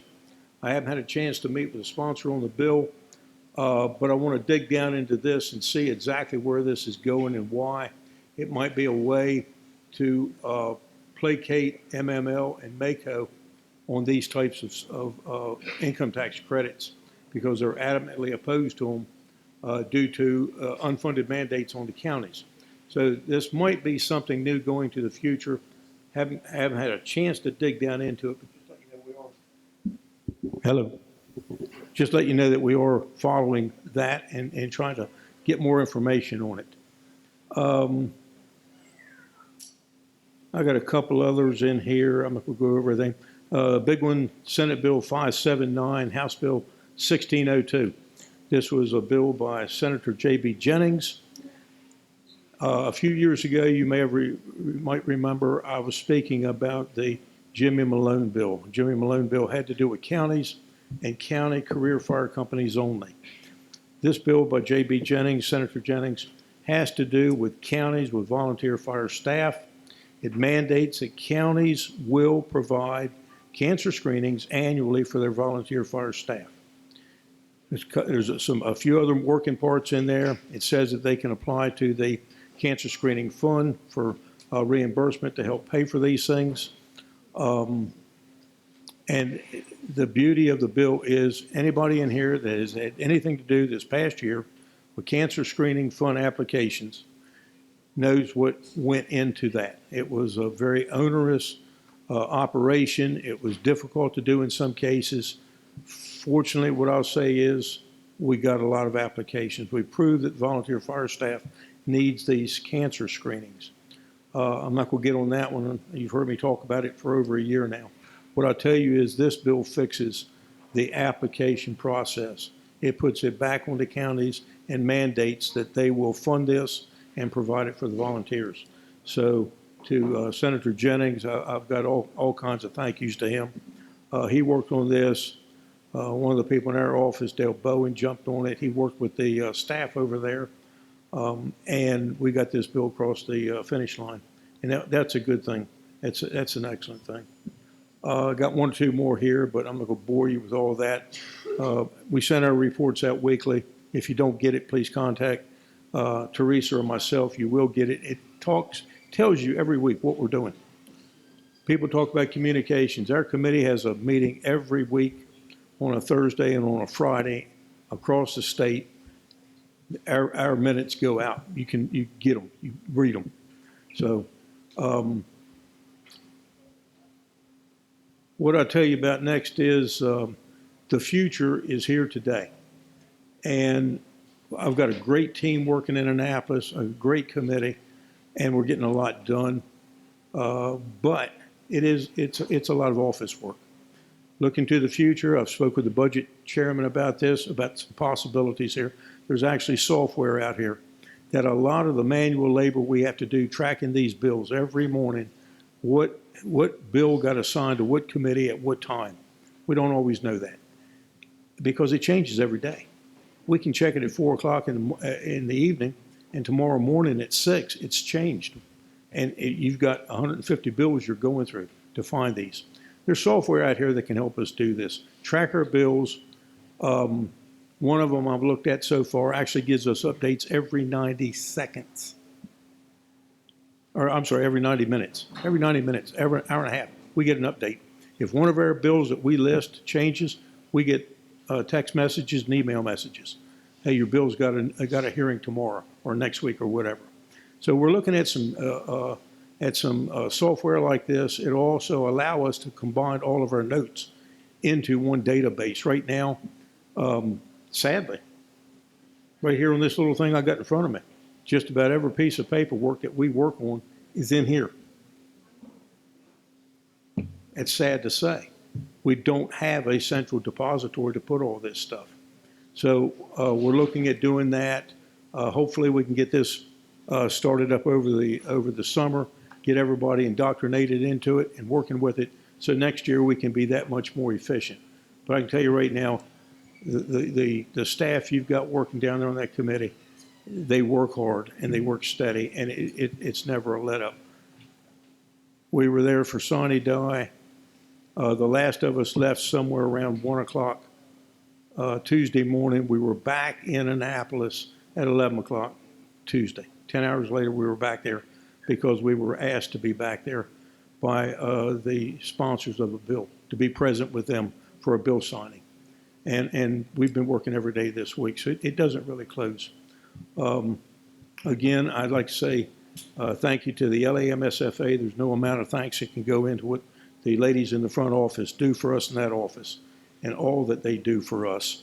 They come in, they got smiles on their faces, happiness is in their heart, and then they have to deal with us in the background.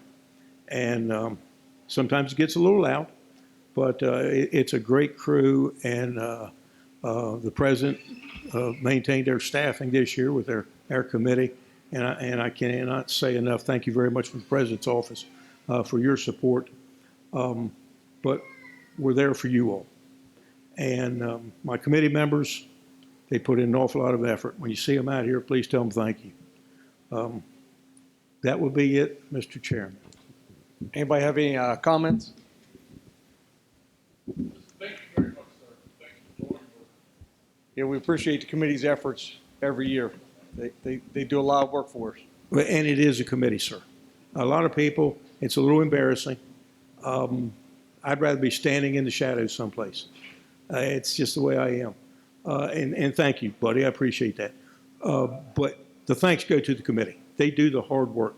What you see, and what a lot of people see in Annapolis is myself. They don't see everything else. Well, hopefully next year they're going to see more of their faces like they did this year. That's a wonderful thing. How did the bond bills do for us locally? The bond bills, in some ways, are still in flux. There's a lot of it we still don't know about. I can tell you that many fire companies got bond bills, and they are in the last report. And if you don't have a copy of it, you can have my copy. But everything we know about's in there, sir. Get a 50% funding? Some of them were 100%. Some of them got 0. No rhyme or reason. There's also probably 20 more that had made application for bond bills that actually got the bills through the governor's fund this year, not through the bond bills and initiatives. But the last page, or next to the last page, will be a complete listing. Thank you, sir. Federal legislative oversight? Art? Thank you, Mr. Chairman. Meanwhile, back on Capitol Hill, as we say, life has been a little more hectic some days than Annapolis. But trying to keep up with the constant change down there, sound like a broken record, I apologize, but they're not really cranking out a lot of legislation one way or the other, but simply trying to reinvent government. Where we are at the moment, I have been holding off past few days about anything for the report. National Fire Academy is still shut down. It's caught up in the ICE and Border Patrol and the other parts of that agency that have drug FEMA down with them. And of course, fire programs is following that. So anyway, there are a group working relatively quietly behind the scenes, trying to get something done for the annual memorial service for the National Fallen Firefighters. Hesitate to say anything. It's, I don't mean to sound like I'm dodging a bullet, but it's really not my place to speak for them. But I am aware that they are working very hard to try to put something together so that they can still get on with the memorial program. I was been waiting to see if I heard anything. I haven't. So we just have to keep an eye on it and see how it turns out. As far as things impacting the fire service directly on Capitol Hill, President Trump got kind of tired of all the controversy surrounding his Department of Homeland Security Secretary, Kristi Noem, former governor of South Dakota. Enough was enough. She was relieved of that position back in March. President Trump brought out Oklahoma Senator Markwayne Mullin. The senator was confirmed by the Senate to be the Secretary of Homeland Security, and he has started, to his credit, wading through a mess, trying to restore some operating parameters within Homeland Security so we can get the money that is due people from disaster payments, get it out to where it has to go. The former director had indicated that she would personally okay all the disaster claims over $100,000 each. Right now, as she was relieved and replaced, they had a pile of claims down there being examined by others and recommendations being made to try to help her get relief out in the field that wasn't happening. The new guy in town has canned that procedure. The policy will be to help people as fast as we can.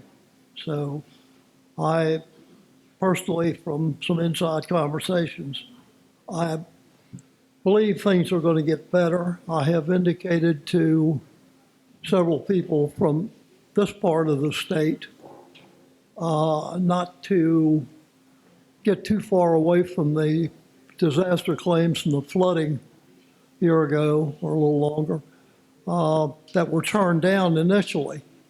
I would suggest that Mr. Mullin keeps going at the rate he's going, a resubmission of the things that were turned down may be a very good thing to do. Also, the vacant position of U.S. Fire Administrator has been filled.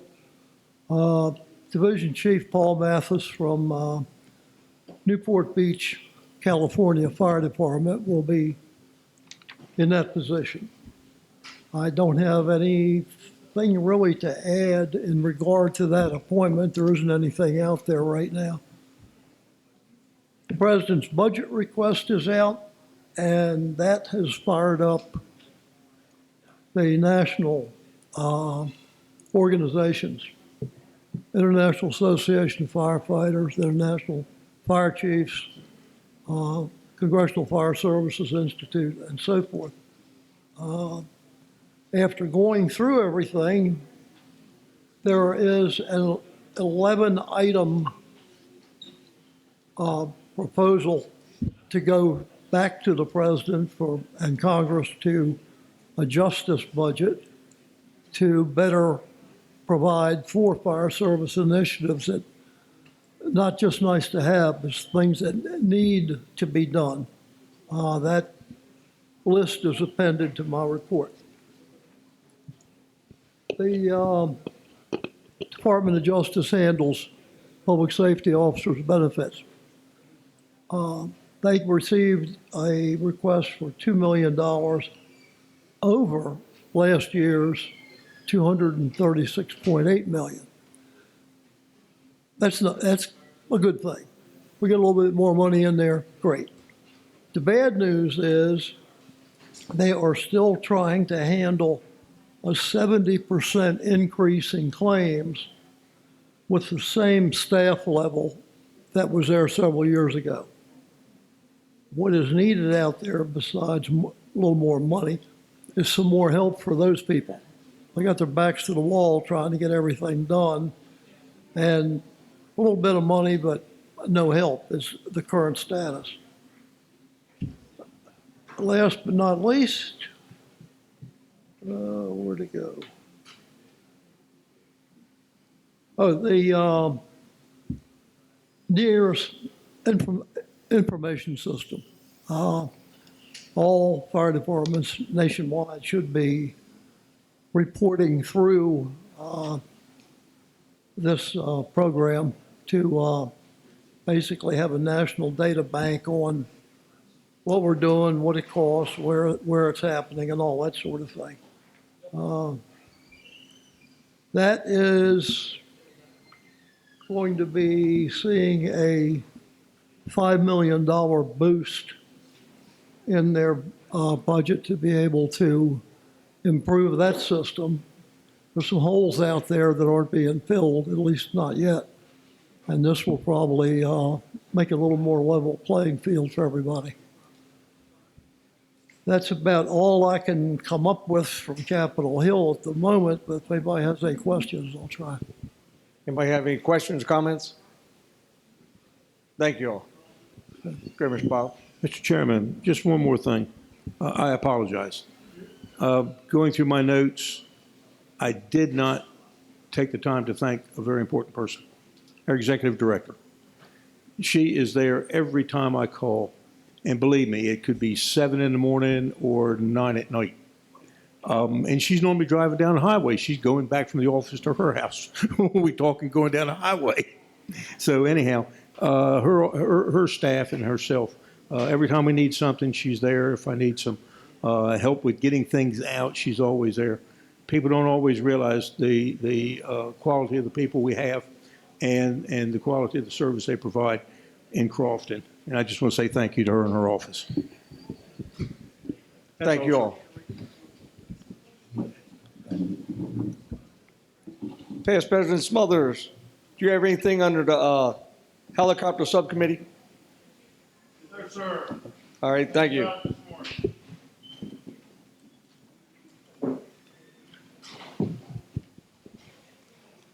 All right, at this time, we're going to move towards closing this meeting. First off, I'd like to call past President Sherry Worthington up front. All right. Oh, yeah. Okay. I just want to give you this on behalf of Eastern Volunteer Fire Company today. They would like to extend it, donate it back $600 from today's event. So everybody give them a round of applause.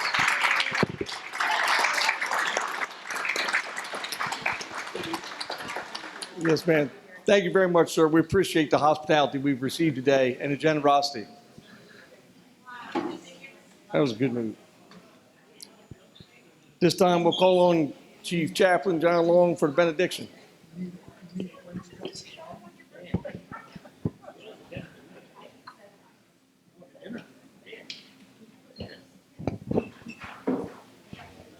Please join me in prayer.